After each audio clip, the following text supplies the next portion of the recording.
ஒருத்தன் எப்படி நடந்துக்கிறாங்கிறத வச்சு தான் அந்த ஆள் எப்படிங்கிறத நாம் முடிவு பண்ணுறோம்.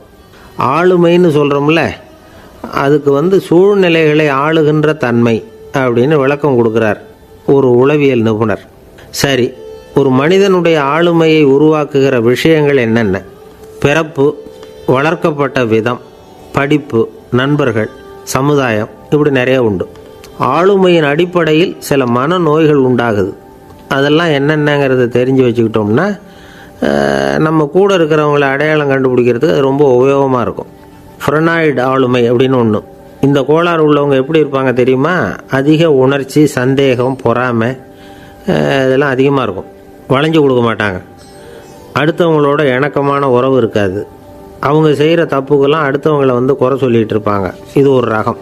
அடுத்தது ஸ்கிசாய்டு ஆளுமை அப்படின்னு சொல்கிறாங்க. இந்த கோளாறு உள்ளவங்க அடுத்தவங்களோட பழக கூச்சப்படுவாங்க. சின்ன வயசுலேயே இது ஆரம்பமாயிடுது. பகல் கனவுலேயே சஞ்சரிப்பாங்க. அவங்களுடைய விரோதம், கோபம் இதை கூட வெளியில் காட்டிக்க முடியாமல் இருப்பாங்க. இவங்களுக்கு அகமுகம், பிரச்சனைகள்லேருந்து ஒதுங்கி எதுலேயும் ஈடுபாடு இல்லாதவங்களாக இருப்பாங்க. இப்படி ஒரு ரகம். அடுத்தது சைக்ளோதமிக் ஆளுமை அப்படின்னு சொல்கிறாங்க. அது என்னென்னா, உணர்ச்சிகளில் ஏற்றத்தாழ்வு அதிகமாக இருக்குமா. சில சமயம் பார்த்தா மகிழ்ச்சியாக இருப்பாங்க, சில சமயம் சோகமாக உட்காந்துருப்பாங்க. அவங்க மனநிலைக்கு தகுந்த மாதிரி சமூக நிகழ்ச்சிகளில் பங்கெடுத்துக்குவாங்க. இன்னொரு வகை என்னென்னா எண்ணப்பீடிகை ஆளுமை அப்படின்னு பேர் வச்சுருக்கிறாங்க. அதுக்கு இவங்களுக்கெல்லாம் கரெக்டாக இருக்கணும். எல்லாம் சட்டத்திட்டம், இதுலேயும் ஒரு ஒழுங்குமுறை, இப்படி எதிர்பார்க்குற மனோபாவம். இவங்க எதிர்பார்ப்புக்கும் வரன்முறைக்கும் மற்றவங்க கட்டுப்படணும்னு நினைப்பாங்க. இந்த நிலைமை நீடித்தா என்ன ஆகும் தெரியுமா? அலைக்கழிக்கிற எண்ணங்கள் திரும்ப திரும்ப ஒரே செயலை செய்ய தூண்டுற மன தளர்ச்சிக்கு ஆளாயிடுறாங்க. அடுத்தது ஹிஸ்டீரியா ஆளுமை. சின்ன விஷயத்தையெல்லாம் பெருசுப்படுத்தி நாடகமாக்குற நடிகர்கள் இவங்க. உணர்ச்சி அதிகம் உள்ளவங்க. இவங்க மன எழுச்சியில் பக்குவமின்மை, குழந்தைத்தனம், முதிர்ச்சியின்மை எல்லாம் இருக்கும். தன்னலம் மிக்க குணம். பிறர் தன்னை மட்டுமே கவனிக்கணும்னு நினச்சி செயல்படுறது, இதெல்லாம் இவங்க அடையாளம். அடுத்த ரகம் எப்படின்னா வளர்ச்சியற்ற ஆளுமைன்னு சொல்கிறாங்க. அடுத்தவங்களோட இணங்கி போக முடியாதவங்க. அறிவு, மன எழுச்சி, சமூக உறவு இதில் எல்லாம் போதுமான வளர்ச்சியையும் நிறைவையும் பெற முடியாதவங்க. இவங்களால வாழ்க்கையில் முன்னேற முடியாது. பிச்சைக்காரங்க, குற்றவாளிகள், இவங்ககிட்டெல்லாம் இது மாதிரியான ஆளுமை அதிகமாக இருக்குமா. அடுத்தது என்னென்னா சோர்வுடைய ஆளுமை. எதுலேயும் உற்சாகம் இல்லாமல் சோர்ந்து போயிருப்பாங்க. அதுக்கெல்லாம் நமக்கு வலிமை இல்லைப்பா அப்படின்னு சொல்லிகிட்டு இருப்பாங்க. சின்ன விஷயங்களுக்கெல்லாம் அதிர்ச்சி அடையிறது. வாழ்வின் சுவையை அனுபவிக்க முடியாதவங்க. இன்னொரு ரகம் இது கொதித்தெழும் ஆளுமைங்கிறாங்க. எதுக்கு எடுத்தாலும் ஆத்திரம், குரோதம், வன் செயல் இதிலெல்லாம் ஈடுபாடு, இப்படி உள்ளவங்க. நத்தை வகை ஆளுமை அப்படின்னு ஒன்று. அடுத்தவங்க மேலே விரோதம் இருக்கும், அடிக்கணுங்கிற எண்ணம் இருக்கும். ஆனால் அதை அப்படியே வெளியில் காட்டாமல் அதே சமயம் அமைதியான முறையில் வெறுப்பை வெளிக்காட்டுற ரகம். இவங்கெல்லாம் பேசாமல் கம்முன்னு இருந்துக்கிட்டே நினச்சதை நிறைவேற்றிக்கிடுவாங்க. முன்ஜாக்கிரதை ஆளுமை அப்படின்னு ஒரு ரகமாக. பாதுகாப்பின்மை, சந்தேகம், முழுமையின்மை, அறவேக்காட்டுத்தனம் இந்த மனப்போக்கு அதிகமாக இருக்கிறதுனால அகம்பாவம், புடிவாதம், எச்சரிக்கை எல்லாம் அளவுக்கு மீறி இருக்கும். இதுவரைக்கும் நாம் பேசிக்கிட்டு இருந்த ஆளுமை பண்புகள் அளவுக்கு அதிகமாக போயிட்டுதுன்னா ஆளுமை கோளாறுகள் ஏற்படும். அதன் அடிப்படையில் மனவியாதிகள் வருமா. அதனால் இணக்கமான, எல்லாரும் விரும்புகிற இயல்பான ஆளுமையை பெறுவதற்கு நாம் முயற்சி செய்யணும் அப்படிங்கிறது மனோதத்துவ நிபுணர்களுடைய ஆலோசனை. ஒருத்தர் ஒரு மனோதத்துவ டாக்டரை தேடிட்டு வந்தாராம்.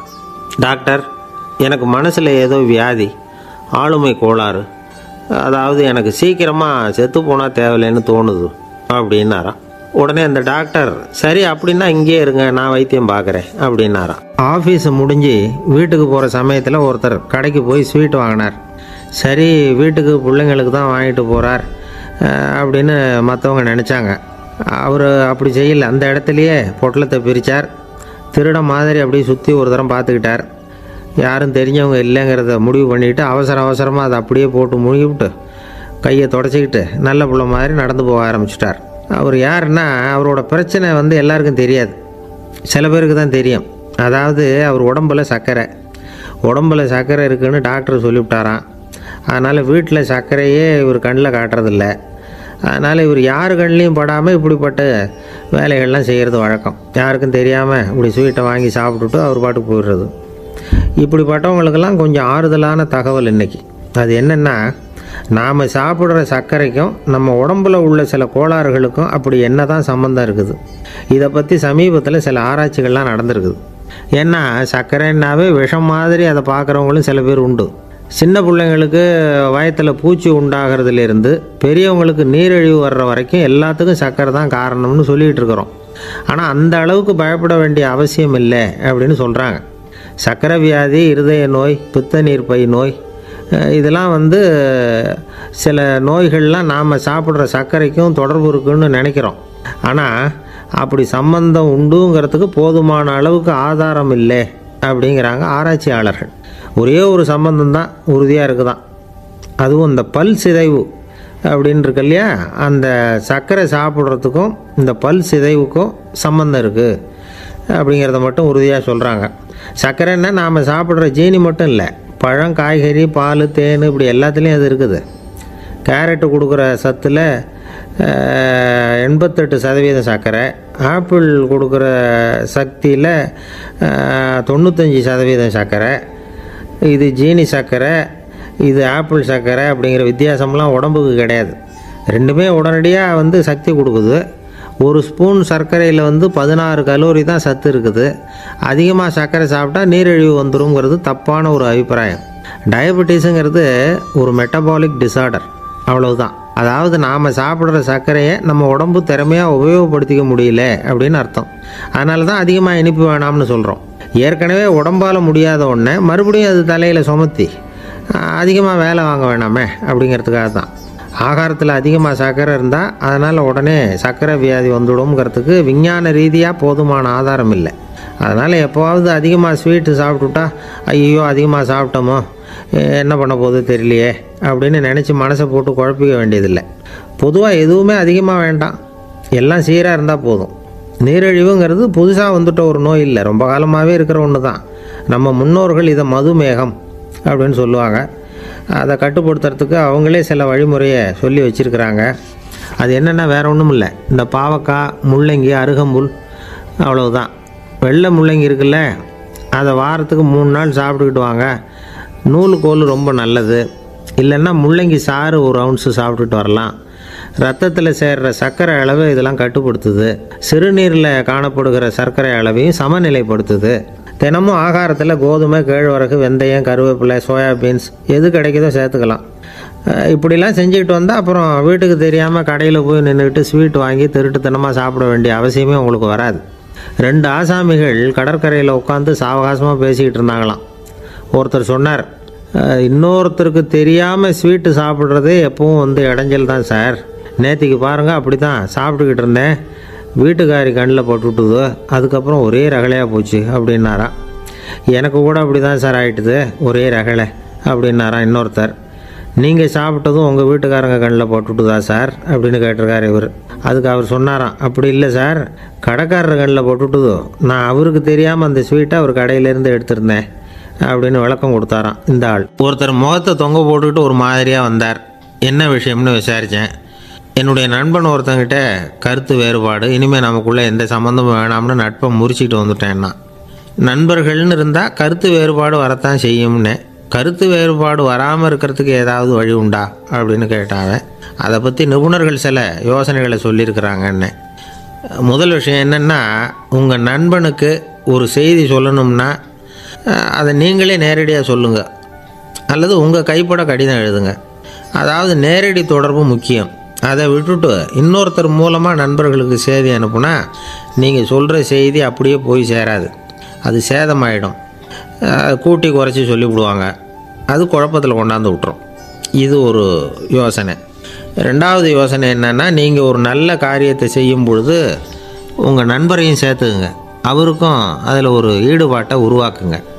3வது யோசனை, நம்ம பக்கத்தில் இருக்கிற நண்பர் மகிழ்ச்சி அடைகிற மாதிரி ஏதாவது செய்யணும்.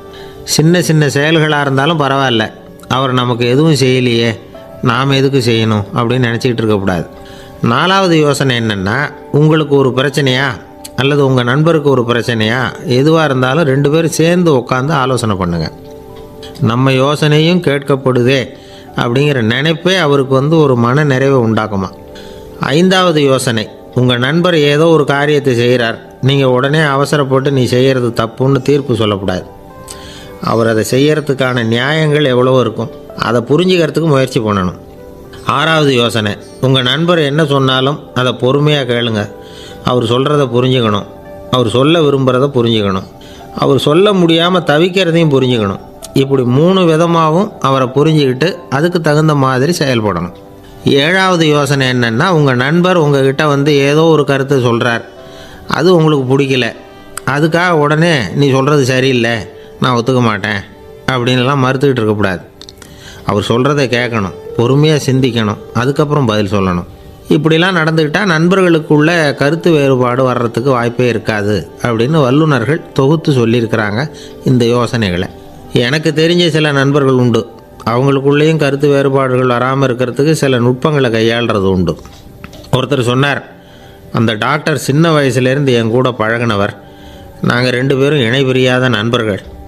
இருந்தாலும் எனக்கு உடம்பு சரியில்லைன்னா நான் அவர்கிட்ட வைத்தியம் பார்த்துக்க மாட்டேன் அப்படின்னார் ஒருத்தர். ஏன் அப்படின்னு கேட்டேன். எங்கள் நட்பு கெட்டுப்போடக்கூடாது இல்லையா, அதனால தான் அப்படின்னார் இவர். ஒரு மனுஷனுக்கு 3 விதத்தில் கர்வம் உண்டாகிறதுக்கு வாய்ப்பு உண்டு. பணம், பதவி, புகழ். பணம் அதிகமாக வந்தால் கர்வம் வரலாம், பதவி பெருசாக வந்துட்டுதுன்னா கர்வம் வரலாம், புகழ் அதிகமாக போனாலும் கர்வம் வரலாம். இந்த 3 வகையான கர்வத்துக்கும் இடம் கொடுக்காமல் இருக்கிறாங்க பாருங்கள், அவங்க தான் சிறந்த மனிதர்கள். ஒரு பெரிய பொறுப்பில் இருக்கிறவங்களுக்கு கர்வம் வந்துடக்கூடாது. அப்படி வந்துட்டுதுன்னா அது எல்லாருக்கும் இடைஞ்சல். ஒரு ராஜா இருந்தார். அவர் ஒரு நாள் தன்னுடைய தலைநகரத்தை சுற்றி வந்துக்கிட்டு இருந்தார். ஒரு இடத்துல ஒரு அழகான நிலத்தை பார்த்தார். ஆஹா, இந்த இடத்துல நமக்குன்னு ஒரு மாளிகையை கட்டினா எவ்வளோ நல்லாயிருக்கும் அப்படின்னு நினச்சார். ராஜா நினச்சா அது முடியாத காரியமா? சரி, இந்த நிலம் யாருக்கு சொந்தம்னு விசாரிங்க அப்படின்னார் பக்கத்தில் இருந்தவங்கக்கிட்ட. அவங்கெல்லாம் ஓடி போய் விசாரித்தாங்க. அந்த இடம் வந்து ஒரு வயசான கிழவிக்கு சொந்தம், வயசான அம்மாவுக்கு சொந்தமாக. அந்த அம்மா தான் அதில் ஒரு குடிசையை போட்டு குடியிருந்துகிட்டு இருக்கிறாங்க. சரி, அந்த நிலத்துக்கு வந்து ஒரு விலையை நிர்ணயம் பண்ணி அதை அந்த வயசான அம்மாக்கிட்ட கொடுத்துருங்கோ அப்படின்னு உத்தரவு போட்டார் ராஜா. ஆனால் அந்த அம்மா, இது எங்கள் பூர்வீக இடம், இதை விற்க மாட்டேன் அப்படின்னு சொல்லிவிட்டுது. சரி, 2 பங்கு விலை கொடுக்குறோம்னு சொல்லி பாருங்க அப்படின்னாங்க. அப்படியே சொன்னாங்க அரண்மனை ஆட்கள்.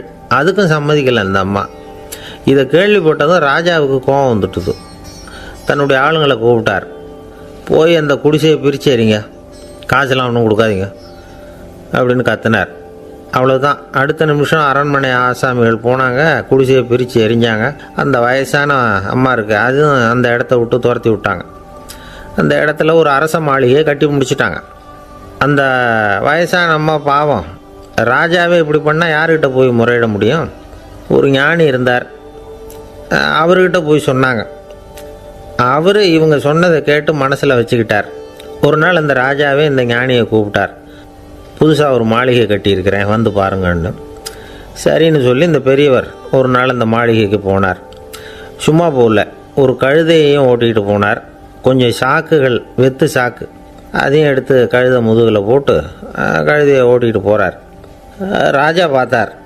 அவருக்கு இது ஆச்சரியமாக இருந்தது. என்ன இது, மாளிகைக்கு வந்துட்டு போங்கன்னு கூப்பிட்டா கழுதை சாக்கு இதெல்லாம் கொண்டு வராரு, ஒன்றும் புரியலையேன்னு நினச்சார். எதுக்காக இதெல்லாம்னு கேட்டார். அரசருடைய தோட்டத்திலேருந்து கொஞ்சம் மண் எடுத்துகிட்டு போகிறதுக்கு ஆசைப்பட்றேன், அதுக்கு நீங்கள் அனுமதி கொடுக்கணும் அப்படின்னாரு இவர். இது என்ன வேடிக்கையான கோரிக்கையாக இருக்குது அப்படின்னு நினச்சார் ராஜா. இருந்தாலும் மண் தானே கேட்குறாரு, எடுத்துகிட்டு போகட்டுமே அப்படின்னு நினச்சார். சரி, நான் அனுமதி கொடுத்தார். அந்த பெரியவர் தோட்டத்துக்கு போனார், மண்ணை வெட்டினார், சாக்கில் போட்டு நிரப்புனார். ராஜாவை கொஞ்சம் கிட்ட வாங்கன்னு கூப்பிட்டார். இந்த மண் மூட்டையை தூக்கி கழுதையோட முதுகில் வைக்கணும், கொஞ்சம் உதவி பண்ணுங்கன்னார். ஓ, பண்ணுறேனே அப்படின்னு சொல்லி ராஜா கிட்ட போனார். மூட்டையை தூக்கி பார்க்குறாரு, முடியல, திணறி போயிட்டார். இப்போ அந்த ஞானி பேசினாராம். அரசே, இந்த ஒரு சாக்கு மண்ணையே உங்களால் தூக்க முடியல, அந்த கிழவிகிட்ட இருந்து அந்த அக்கிரமமாக அபகரித்த இந்த தோட்டம் பூராவையும் சுமக்கணும்னு ஆசைப்படுறீங்களே, அது உங்களால் முடியுமா அப்படின்னு கேட்டாராம். ராஜா யோசனை பண்ண ஆரம்பித்தார். தன்னுடைய செயலுக்காக வருத்தப்பட்டாராம். அந்த வயசான அம்மாவை உடனடியாக வரவழைச்சார். தாயே, தப்பு பண்ணிட்டேன், என்னை மன்னிச்சுக்குங்க, இன்னையிலேருந்து இந்த மாளிகையும் தோட்டமும் உங்களுக்கு தான் சொந்தம் அப்படின்னு சொல்லிவிட்டாராம். போகிறப்ப இந்த உலகத்திலேருந்து எண்ணத்தை எடுத்துகிட்டு போக போகிறோம், அதனால் ரொம்பவும் அலட்டிக்க வேண்டியதில்லை, கர்வப்பட வேண்டியதில்லை, அப்படிங்கிறது ஒரு பெரிய உபதேசம். ஒரு பெரிய மனுஷன் சாக கிடந்தார், ரொம்பவும் அழுதார். ஏன் அழறீங்க அப்படின்னு கேட்டாங்க சுற்றி இருந்தவங்க. நான் சாகிறதுக்காக கவலைப்படலை, நான் நம்ம ஜனங்களுக்காக எவ்வளவோ காரியம்லாம் செஞ்சுக்கிட்டு வந்தேன். நான் செஞ்சுக்கிட்டு வந்த சேவையை இனிமேல் யார் செய்ய போகிறாங்க, அது யாரால முடியும், அதை நினச்சி தான் அழறேன் அப்படின்னாராம். ஒருத்தர் முன்னாடி வந்தார். அதுக்காக நீங்கள் கவலைப்படாதீங்க, உங்கள் சேவையை தொடர்ந்து செய்கிறதுக்கு என்ன மாதிரி இளைஞர் பட்டாலும் தயாராக இருக்குது, இருந்தாலும் எங்கள் கவலை என்னென்னா அப்படின்னு இழுத்தார். என்ன சொல்லுங்கன்னு கேட்டார் அவர். நீங்கள் இது வரைக்கும் என்ன சேவை செஞ்சுக்கிட்டு வந்தீங்க, அதுதான் எங்களுக்கு இன்னமும் புரியாத புதிராக இருக்குது அப்படின்னாராம் அவர். இந்த காலத்து புள்ள ஒருத்தன் தன்னோட அப்பாவை பார்த்து சொன்னான், அப்பா நான் உனக்கு உதவி செய்யலாம்னு நினைக்கிறேன், என்ன உதவி செய்யணும்னு சொல்லு அப்படின்னா. நீ சும்மா இருந்தால் அதுவே எனக்கு செய்கிற பெரிய உதவிடா அப்படின்னார் அப்பா. சும்மா இருக்கிறதும் ஒரு உதவி தான், அது மாதிரி மௌனமும் ஒரு சமூக சேவை தான் அப்படிங்கிறார் காஞ்சி பெரியவர். நமக்கு 5 புலன்கள் இருக்குது, மெய் வாய் கண் மூக்கு செவி. இந்த 5லேயும் அதிகப்படியான வேலை எதுக்குன்னு நினைக்கிறீங்க? வாய்க்கு தான். ஏன்னா அதுக்கு 2 வேலை. இப்போ கண்ணுக்கு பார்க்குறது மட்டும்தான் வேலை, காதுக்கு கேட்குறது மட்டும்தான் வேலை, மூக்குக்கு வாசனை அறியறது தான் வேலை, உடம்புக்கு உணர்றது மட்டும்தான் வேலை. ஆனால் வாய் அப்படி இல்லை, அதுக்கு 2 வேலை. சாப்பிட்றதும் அதுதான், பேசுகிறதும் அதுதான். அதாவது வாய் ஒன்று தான் கர்மேந்திரியமாகவும் இருக்குது, ஞானேந்திரியமாகவும் இருக்குது அப்படின்னு சொல்லுவாங்க. சாப்பாட்டில் உட்காந்தா எந்தெந்த ஆகாரம் என்னென்ன ருசின்னு அறிவிக்கிற வேலையும் செய்யுது. சபையில் உட்காந்தா பாடுறது, பேசுறது, சிரிக்கிறது, இது மாதிரியான வேலையும் செய்யுது. இன்னொரு வித்தியாசம், கண்ணு காது மூக்கெல்லாம் ஸ்ட்ரெயின் பண்ணிக்கிட்டு வேலை செய்கிறதில்ல. ஒரு ரோஜா பூ பார்த்தா உடனே மூக்கு அப்படியும் இப்படியும் அசைய ஆரம்பிக்கிறதில்ல. ஒரு சங்கீதத்தை கேட்ட உடனே காது ஆட ஆரம்பிக்காது. ஆனால் வாய் அப்படி இல்லை, அது பேசினாலும் சரி சாப்பிட்டாலும் சரி அசைஞ்சு தான் ஆகணும். ஆக மற்றதை விட வாய்க்கு வேலை ஜாஸ்தின்னு தெரியுது. சாப்பிட்றது பேசுறது அப்படின்னு 2 காரியம் அதுக்கு. இப்படி 2 காரியம் இருக்கிறதுனால அது 2ஐயும் பாதியாக குறைச்சிக்கணுங்கிறது கடவுள் அபிப்பிராயமாக இருக்கணும் அப்படிங்கிறார் காஞ்சி பெரியவர். ஆனால் இப்போ நாம் அப்படியே நடந்துக்கிறோம், அதுக்கு நேர்மாறாக நடந்துக்கிறோம். நாம் சாப்பிட்றதும் அதிகம், பேசுகிறதும் அதிகம், 2 வேலையையும் தேவைக்கு அதிகமாகவே செய்கிறோம். வாய் தான் ரொம்ப ஓவர் ஒர்க்குடு. அதுக்கு ஓய்வு கொடுத்தா உடம்பும் நல்லாயிருக்கும், உலகமும் நல்லாயிருக்கும். மௌன விரதம் இருக்கிறதெல்லாம் எதுக்காக நினைக்கிறீங்க? இதுக்காக தான். இந்த காலத்தில் மௌனமாக இருக்கிறவங்கெல்லாம் மகத்தான தொண்டு செய்கிறாங்க அப்படின்னு தான் சொல்லணும். சத்தம் அதிகமாக போய் தான் சவுண்டு பொல்யூஷன் வருது.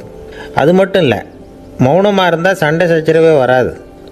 மௌனம் கலக நாஸ்தி. ஆக இதுவும் ஒரு சமூக சேவை தான். நமக்கு தான் வாய் இருக்குதுங்கிறதுக்காக வசமாக சாப்பிட்றதும் தப்பு, வளவளன்னு பேசுகிறதும் தப்பு. ஒரு கருத்தை சொல்கிறதுக்கு ஒரே ஒரு சொல்லு போதும் அப்படின்னு இருக்கும்பொழுது 2 சொற்களை செலவு பண்ணாதே. எவ்வளவு சொன்னாலும் அதனால் ஒரு பயனும் விளையாது அப்படின்னு தெரிய வருமேயானால் அந்த ஒரு சொல்லையும் விரயம் பண்ணாதே அப்படிங்கிறார் ஒரு அறிஞர். எல்லா குணங்கள்லேயும் மௌனம்தான் சிறந்தது அப்படிங்கிறார் ஒருத்தர். மௌனமாக இருக்கிறது மூலமாக மற்றவர்கள் குறைகளை நம்மளால் தெரிஞ்சிக்க முடியும். அதே சமயத்தில் நம்மக்கிட்ட இருக்கிற குறைகளை மற்றவங்களுக்கு தெரியாமல் மறைச்சிக்கவும் முடியுங்கிறார் அவர். உண்மைதானே? ஒரு பெரிய மேடை பேச்சாளர், பொது வாழ்க்கையில் 25 வருஷ காலமாக ஈடுபட்டிருக்கிறவர். அவர் மனைவி ஒரு நாள் சொன்னாங்க, எங்கள் வீட்டுக்காரர் 25 வருஷ காலமாக பொது வாழ்வில் ஈடுபட்டிருந்தா கூட இந்த மாதம் 10ஆம் தேதியிலிருந்து தான் மக்களுக்கு சேவை செய்ய ஆரம்பிச்சிருக்கார் அப்படின்னாங்க ரொம்ப பெருமையாக. 10ஆம் தேதிக்கு அப்படி என்ன விசேஷம் அப்படின்னு கேட்டோம். அன்னையிலேருந்து தான் அவர் மேடையில் பேசுகிறத நிறுத்தினார் அப்படின்னாங்க அந்த அம்மா. ஒரு நண்பர் அவசரமாக என்கிட்ட ஓடி வந்தார். அப்புறம் சொன்னார், என்னால் நம்பவே முடியல சார், என் பையனை அப்படி அப்படின்னு சொல்லி ஆச்சரியப்பட்டார். உங்கள் பையன் அப்படி என்ன தான் செஞ்சுட்டான் அப்படின்னு கேட்டேன். என்னால் முடியாத ஒரு காரியத்தை அவன் செஞ்சுட்டான் சார் அப்படின்னார். அது என்னன்னு தான் சொல்லுங்களேன். என்ன 5ஆவது வகுப்பில் அவன் ஒரே தடவையில் தேறிட்டான் சார், அதாவது ஒரே அட்டம்ப்டில் பாஸ் ஆகிருக்கான் அப்படின்னார் மூச்சு வாங்க.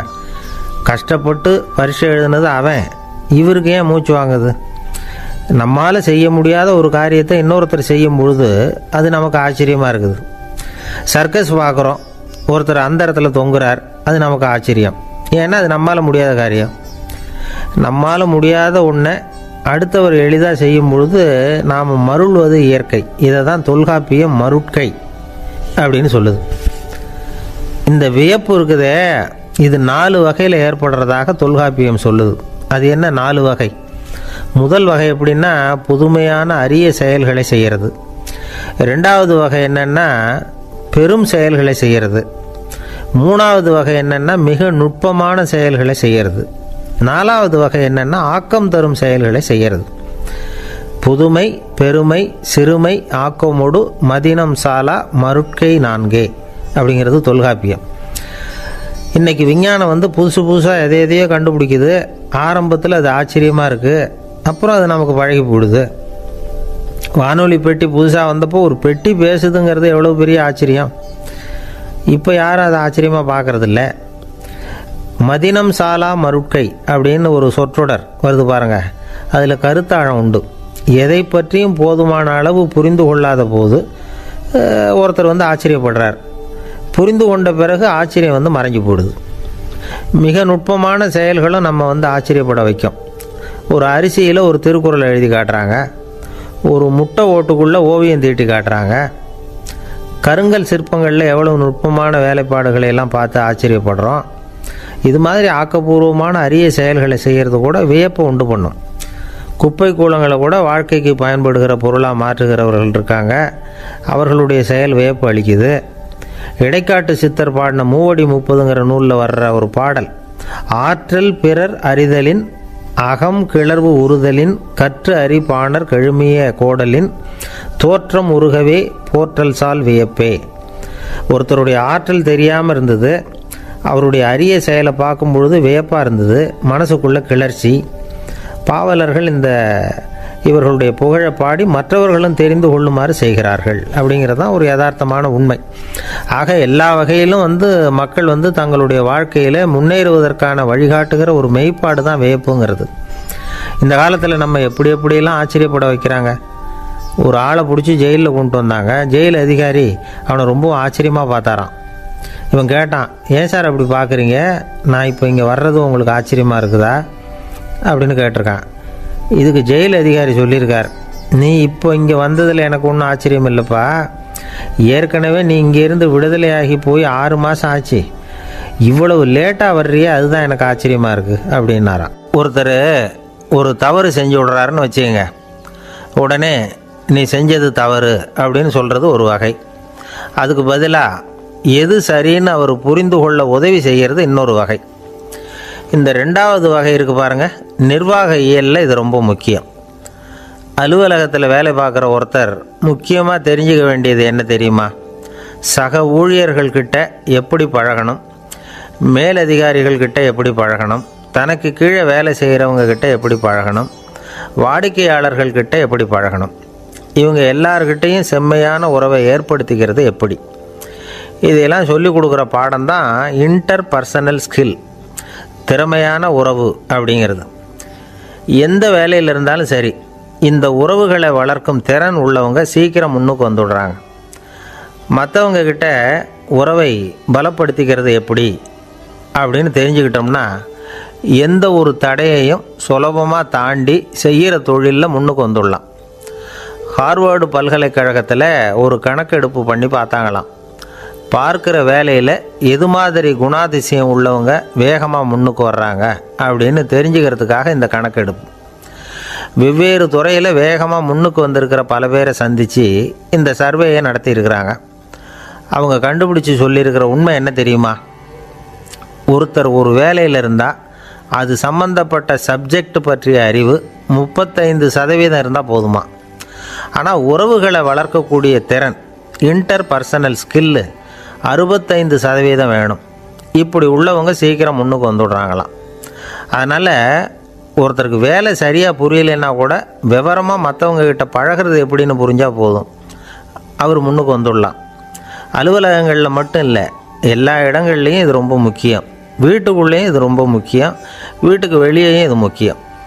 அடுத்தவங்கக்கிட்ட பழகிறது எப்படிங்கிறத தெரிஞ்சிக்காதவன் வாழ்க்கையில் முன்னேற முடியாது. இன்றைக்கி ஆயுதங்களால் காயப்படுத்தி கொள்ளுகிறவர்களை விட வார்த்தைகளால் காயப்படுத்தி கொள்ளுகிறவர்கள் தான் அதிகம். பெரியவங்க என்ன சொல்கிறாங்க தெரியுமா? நீங்கள் இந்த பூமியில் பிறந்ததன் அர்த்தம் பூர்த்தி ஆகணும்னா அடுத்தவங்களுக்கு உதவி பண்ணுங்க. அடுத்தவங்களுக்கு உதவி செய்ய முடியாவிட்டால் கூட பரவாயில்லை, ஆனால் யாரையும் புண்படுத்தி விடாதீங்க அப்படின்னு சொல்கிறாங்க. எனக்கு தெரிஞ்ச ஒருத்தர் ஒரு அலுவலகத்தில் வேலை பார்க்குறார். அவர் சொல்லுவார், எனக்கு இந்த இன்டர்பர்சனல் ஸ்கில் ரொம்ப அதிகம் சார். சக ஊழியர்கள்கிட்ட ரொம்ப சுமூகமாக நடந்துக்குவேன். என் கூட வேலை பார்க்குற ஒருத்தருக்கு ஏதாவது ஒரு கஷ்டம்னா அந்த சமயத்தில் அவர் செய்ய வேண்டிய வேலையை நான் செஞ்சுருவேன் சார் அப்படிம்பார். நான் அவர்கிட்ட சமீபத்தில் அப்படி ஏதாவது செஞ்சுருக்கீங்களா அப்படின்னு கேட்டேன். செஞ்சுருக்கேன் சார். போன வாரம் புதன்கிழமை ஆஃபீஸில் என் பக்கத்து சீட்டுக்காரருக்கு வயிற்று வலி. உடனே நான் மெடிக்கல் லீவ் போட்டுவிட்டு எங்கள் வீட்டுக்கு போயிட்டேன் சார் அப்படின்னார். ஒரு அம்மா தெருவில் உட்காந்து என்னத்தையோ தேடிட்டு இருக்கிறாங்க. அந்த அம்மா ஒரு சூஃபி ஞானி. அவங்க பேர் என்னென்னா ரபியா அல் அடாவியா. அந்த அம்மாவுக்கு கண் கூட தெளிவாக தெரியாது. அந்த பக்கமாக வந்த சில பேர் இவங்களுக்கு உதவி செய்கிறதுக்காக வந்தாங்க. என்ன தேடிகிட்டு இருக்கிறீங்க அப்படின்னு கேட்டாங்க. இதுக்கு அந்த அம்மா, அந்த கேள்வி அவ்வளோ முக்கியத்துவம் இல்லை, நான் தேடிகிட்டு இருக்கிறேன், உங்களால் முடிஞ்சால் எனக்கு உதவி பண்ணலாம் அப்படின்னாங்களாம். உதவி செய்ய வந்தவங்களுக்கு ஆச்சரியம். எதை தேடுறோங்கிறது தெரியாமல் இப்படி ஏன் நேரத்தை செலவழிக்கிறீங்க, நாங்கள் எப்படி உங்களுக்கு உதவ முடியும், எங்களுக்கு ஒன்றும் புரியலையே அப்படின்ட்டுருக்காங்க. சரி, உங்களை திருப்தி பண்ணுறதுக்காக சொல்கிறேன், ஒரு குண்டூசி தொலைஞ்சி போச்சு, அதை தேடுறேன் அப்படின்னாங்களாம் அந்த அம்மா. அதுக்கப்புறம் இவங்களும் சேர்ந்து தேட ஆரம்பிச்சிட்டாங்க. கொஞ்ச நேரம் ஆச்சு, ஒன்றும் கிடைக்கல. உதவி செய்ய வந்தவங்களும் அழுத்து போட்டாங்க. அப்புறம் கேட்டாங்க, பாருங்கம்மா, இது ரொம்பவும் பெரிய தெரு, அகலமான தெரு, அதனால் குறிப்பாக நீங்கள் எந்த இடத்துல அந்த குண்டூசியை தொலைச்சிங்க அதை சொல்ல முடியுமான்னாங்களாம். இதுக்கு அந்த அம்மா, நீங்கள் மறுபடியும் அர்த்தமில்லாத கேள்வியை கேட்குறீங்க, உங்கள் கேள்விக்கும் நான் தேடுறதுக்கும் என்ன சம்மந்தம்னாங்களாம். இதை கேட்டதும் அவங்க ஒரு மாதிரி ஆகிட்டாங்க. என்னம்மா நீங்கள் பைத்தியம் மாதிரி பேசுகிறீங்க அப்படின்னாங்களாம். சரி, உங்களை மறுபடியும் திருப்திப்படுத்துறதுக்காக சொல்கிறேன், அதை நான் எங்கள் வீட்டில் தொலைச்சுட்டேன் அப்படின்னாங்களாம். அப்புறம் எதுக்காக இங்கே வந்து தேடிட்டு இருக்கிறீங்க அப்படின்னு கேட்டிருக்காங்க. ஏன்னா இங்கே தான் வெளிச்சம் அதிகமாக இருக்குது, அங்கே வீட்டுக்குள்ளே இருட்டாக இருக்குது, அதனால் இங்கே வந்து தேடுறேன், வெளிச்சம் உள்ள இடத்துல தானே தேட முடியும் அப்படின்னாங்களாம் அந்த ஞானி. இந்த கதைக்கு என்ன அர்த்தங்கிறத பெரியவங்க சொல்கிறாங்க. அதாவது இந்த தேடுதல்ங்கிறது ஒரு வியாதி. அது நம்ம சதா அலைய வைக்கும், பைத்தியமாக மாற்றுறதுக்கு முயற்சி பண்ணோம். ஒரு காலம் அது நிறைவு அடையவே அடையாது. வாழ்வுங்கிறது ஒரு புரிந்து கொள்ள முடியாத சதா இயங்கி கொண்டிருக்கிற ஒரு செயல். அதுக்கு ஆரம்பமும் இல்லை, முடிவும் கிடையாது. எதையோ தேடணும் அப்படிங்கிற உந்துதல் நமக்குள்ளே இருக்கும், ஆனால் குறிப்பாக எதை தேடிட்டு இருக்கிறோம் அப்படிங்கிறது புரியாது. அப்படி ஏதாவது ஒன்றை தேடி அடைஞ்சிடுறோம்னு வச்சுக்கோங்க, உடனே ஒரு அதிருப்தி வந்துடும். அதனால் வாழ்க்கைங்கிறது சலிப்பு நிறைந்தது அப்படிங்கிற எண்ணத்தை உண்டாக்கிக்கிறோம். ஒன்று அடைஞ்சதுக்கு அப்புறம் இன்னொன்று தேட ஆரம்பிச்சிருவோம். ஆக இந்த தேடல்ங்கிறது நாம் ஒன்று அடைஞ்சாலும் அடையாவிட்டாலும் தொடர்ந்து நடந்துக்கிட்டு தான் இருக்கும். இதுக்கு முடிவே கிடையாது. இந்த உண்மையை நாம் நல்லா புரிஞ்சுக்கணும் அப்படிங்கிறது பெரியவங்களுடைய கருத்து. ஏழையும் தேடுறான், பணக்காரனும் தேடுறான், நோயாளியும் தேடுறான், நோய் இல்லாதவனும் தேடுறான், அதிகாரம் உள்ளவனும் தேடுறான், அதிகாரம் இல்லாதவனும் தேடுறான், முட்டாளும் தேடுறான், அறிவாளியும் தேடுறான். ஆனால் யாரும் இதை தான் தேடி சாதிக்க போகிறோம், இதுதான் முடிவு அப்படின்னு திட்டவட்டமாக சொன்னதில்லை. ஒன்று அடைஞ்சதும் இன்னொன்று தேட ஆரம்பிச்சிடுறாங்க, அவ்வளோதான். அதாவது உங்களின் தேடுபவர் உங்கள் உள்ளே தான் இருக்கிறார், அவரை தேடி கண்டுபிடியுங்கள். இதுதான் ஞானிகள் நமக்கு சொல்லுகிற ஒரு ஆலோசனை. நம்மால் ஒருத்தன் ஜெயிலில் இருந்தான். இன்னொரு கைதி அவனை பார்த்து கேட்டான், ஏன்பா உன்னை பார்க்குறதுக்கு வெளியிலேருந்து யாருமே இங்கே வர்றது இல்லையே, உனக்கு சொந்தக்காரங்களே கிடையாதா அப்படின்னு கேட்டானா. ஏன் இல்லை, எனக்கு சொந்தக்காரங்க நிறைய பேர் உண்டு, அவங்க என்னை பார்க்க வராததுக்கு காரணம் வேற அப்படின்ட்டுருக்கான் இவன். என்ன காரணம்னு கேட்டான் அவன். அதுக்கு இவன் சொன்னானா, அதுக்கு என்ன காரணம்னா அவங்க எல்லாரும் இங்கே உள்ளேயே இருக்கிறாங்க அப்படின்னானா. ஒரு சீன தேசத்து அரசர் இருந்தார். அவருக்கு வயசாயிட்டுது. அவருக்கு அடுத்தபடியாக அவருடைய புள்ள பட்டத்துக்கு வரணும், ஆட்சி பொறுப்பை ஏற்றுக்கணும். ஒரு நல்ல தலைவனுக்கு இருக்க வேண்டிய பண்புகள்லாம் தன்னுடைய மகனுக்கு இருக்கணும்னு விரும்பினார் அந்த அரசர். அதனால் இளவரசனை பக்கத்தில் இருந்த ஒரு குரு கிட்ட அனுப்புனார். இளவரசன் அவர்கிட்ட போய் சேர்ந்தான். அந்த குரு என்ன பண்ணார் தெரியுமா, இவனை பார்த்து சொன்னார், இதை பாருப்பா, நீ என்ன பண்ணுற, இப்போவே பக்கத்தில் இருக்கிற காட்டுக்கு போ, நடு காட்டில் போய் ஒரு இடத்துல உட்காந்துக்கோ, அங்கே என்னென்ன சத்தம்லாம் உன் காதில் விழுதுன்னு கவனித்து கேளு, உன் காதில் விழுந்த ஓசைகள் என்னென்னங்கிறத என்கிட்ட வந்து சொல்லு, அதுதான் எனக்கு தெரியணும், உனக்கு வேலையும் அதுதான் அப்படின்னு சொல்லி அனுப்பி வச்சுட்டார். இளவரசன் காட்டுக்கு போனான். குரு சொன்னபடியே ஒரு இடத்துல உட்காந்து கவனித்து கேட்டான். அதுக்கப்புறம் குருக்கிட்ட திரும்பி வந்தான். என்னென்ன சத்தம்லாம் கேட்ட அப்படின்னு கேட்டார் குரு. குருவே, காட்டில் நான் பறவைகள் சத்தம்லாம் கேட்டேன், மிருகங்களின் ஓசையையும் கேட்டேன், இதை தவிர இடி மின்னல் மழை இதுகளோட சத்தத்தையும் கேட்டேன் அப்படின்னா. குரு யோசனை பண்ணார், நீ இன்னமும் சரியாக கேட்கல, அதனால் மறுபடியும் காட்டுக்கு போ, கொஞ்ச நாள் தங்கியிருந்து கேட்டுட்டு வா அப்படின்னார். இளவரசனுக்கு ஒன்றும் புரியல. இருந்தாலும் குருவின் கட்டளையாச்சே, மறுக்க முடியுமா? உடனே அவன் மறுபடியும் காட்டுக்கு போனான். ஒரு இடத்துல உட்காந்தான். கொஞ்ச நேரம் உன்னிப்பாக கவனித்து கேட்டான். சில நாள் கழித்து குருக்கிட்ட திரும்பி வந்தான். குருவே, இந்த தடவை சில துல்லியமான சத்தங்களை எல்லாம் கேட்டான். தேனீ பறக்கிற சத்தம், நீரோடையின் மெல்லிய ஓசை, இதெல்லாம் கேட்டேன்னா. குரு சிரித்தார். நீ மறுபடியும் காட்டுக்கு போ, இன்னும் சில நாள் அங்கே இரு, முழுமையாக கவனமாக கேட்டுக்கிட்டு வா அப்படின்னு சொல்லி அனுப்பி வச்சுட்டார். இளவரசனுக்கு குழப்பம் அதிகமாயிட்டுது. ஒன்றுமே புரியல. மறுபடியும் காட்டுக்கு போனான். மௌனமாக ஒரு இடத்துல உட்காந்துட்டான். அப்படியே தியானத்தில் ஆழ்ந்துட்டான். சில நாளில் அவனுக்கு இதுவரை கேட்காத ஓசைகள்லாம் கேட்க ஆரம்பிச்சிட்டுது. இதைத்தான் நான் கேட்கணும்னு என்னுடைய குரு எதிர்பார்த்துருக்கிறாருங்கிறத புரிஞ்சுக்கிட்டான். உடனே குருக்கிட்ட ஓடனான். குருவே, இந்த தடவை காதுகளுக்கு கேட்க முடியாத சில ஓசைகளை கூட என்னால் உணர முடிஞ்சுது. பூ மலருகிற ஓசை, சூரியனால் பூமி சூடாகிறப்போ எழுகிற ஓசை, காலை பனித்துளி இந்த புல்லுலாம் குடிக்கிற ஓசை, இது எல்லாம் என்னால் நல்லா கேட்க முடிஞ்சுது அப்படின்னா. குருவுக்கு இப்போ தான் திருப்தி ஏற்பட்டு தான். இளவரசனை பார்த்து சொன்னார், இதை பாருப்பா, இப்போ தான் நாட்டை ஆளுகிற தகுதி உனக்கு வந்திருக்குது அப்படின்னு சொல்லி அதுக்கு விளக்கமும் கொடுத்தாராம். எந்த அரசன் தன்னுடைய மக்களின் இதயம் பேசுகிற மௌன மொழியை, மௌன வார்த்தைகளை கேட்குறானோ அவன்தான் ஆள தகுதி உள்ளவன். எந்த அரசன் தன்னுடைய மக்களின் உணர்ச்சிகளை உண்மையாக உணர்றானோ அவன்தான் முதன்மையான அரசன். போலி வார்த்தைகளை மட்டும் கேட்டுட்டு பல மௌன ராகங்களை காதில் வாங்கிக்காதவன் அரசனே இல்லை. எந்த நாட்டில் எப்போ ஒரு அரசன் தன்னுடைய மக்களின் உணர்ச்சிகளை கேட்க மறுக்கிறானோ அன்னையிலேருந்தே அந்த நாடு அழிய தொடங்குது அப்படின்னு அர்த்தம். இதுதான் அந்த குரு இளவரசனுக்கு போதிச்சது. வாயால் பேசுகிறத மட்டும் கேட்டு ஏமாறக்கூடாது, உணர்ச்சிகளையும் கேட்குறதுல தான் மனப்பக்குவம் உண்டாகும். மக்கள் உணர்ச்சிகளை புரிந்து கொள்ளாத அரசர்கள் நீடிச்சிருக்க முடியாது. அது மாதிரி நாடுகளில் அடிக்கடி குழப்பம் தான் உண்டாகும். அப்படி இருந்தால் அடிக்கடி ஆட்சி மாறிக்கிட்டு இருக்கும். அப்படிப்பட்ட ஒரு தேசம், அங்கே ஒரு சிறைச்சாலையில் 3 கைதிகள் பேசிக்கிட்டு இருந்தாங்க. ஒருத்தன் சொன்னான், நான் இந்த நாட்டு ராஜாவை எதிர்த்து பேசிக்கிட்டு இருந்தேன், அதனால் என்னை பிடிச்சி கொண்டாந்து இங்கே போட்டுவிட்டாங்க அப்படின்னா ஒருத்தன். இன்னொருத்தன் சொன்னான், நான் இந்த நாட்டு ராஜாவை ஆதரித்து பேசிக்கிட்டு இருந்தேன், அதனால் என்னை பிடிச்சி கொண்டாந்து இங்கே தள்ளிவிட்டாங்க அப்படின்னா. அது சரி, நீ என்ன தப்பு பண்ண அப்படின்னு சொல்லி 3வது ஆளை பார்த்து இவங்க கேட்டாங்க. அதுக்கு அந்த ஆள் சொல்கிறான், நான் தான் இந்த நாட்டு ராஜா அப்படின்னானா. ஒரு ஆசாமி வேகமாக ஓடிக்கிட்டு இருந்தான். ஏன் இப்படி ஓடுறேன்னு கேட்டார் இன்னொருத்தர். அங்கே ஒரு ஆள் அடிபட்டு கிடக்கிறான், அதை பார்த்தேன், உடனே ஓடுறேன்னா. எங்கேன்னு கேட்டார். ஆஸ்பத்திரிக்குன்னா. ஒரு ஆள் அடிபட்டு கிடக்கிறத பார்த்தா உடனடியாக நாம் செய்ய வேண்டியது முதல் உதவி, அதுக்கப்புறம் தான் ஆஸ்பத்திரி. இன்றைக்கி விபத்துங்கிறது சர்வசாதாரணமாக நடந்துக்கிட்டு இருக்குது. வாகன விபத்து, வெடிகுண்டு விபத்து, தீ விபத்து, கட்டடம் சரியறது, பூகம்பம், இப்படி நிறைய நடக்குது. ஒரு விபத்தை பார்த்துட்டா நம்மளில் பல பேர் நமக்கு என்னத்துக்கு வம்புன்னு ஒதுங்கி போயிடுறதும் உண்டு. சில பேர் துணிஞ்சு கிட்ட போய் உதவி செய்கிறதும் உண்டு. அப்படி உதவி செய்ய நினைக்கிறவங்களுக்கு உபயோகப்படுற தகவல் இது. விபத்தில் காயமடைஞ்சவங்களை 3 பிரிவாக பிரிக்கலாமா. முதல் வகை கொஞ்சம் சீரியஸானது, உயிருக்கு உடனே ஆபத்து தரக்கூடியது. மூளை காயம், முகம், கழுத்து காயங்கள், இருதயம், நுரையீரல் காயங்கள், வயத்தில் உள்ளுறுப்பு காயங்கள், அதிகப்படியான இரத்தப்போக்கு, இதனால எல்லாம் பாதிக்கப்பட்டிருந்தால் அது முதல் வகை அப்படின்னு நாமளே மனசுக்குள்ளே முடிவு பண்ணிக்கணும்.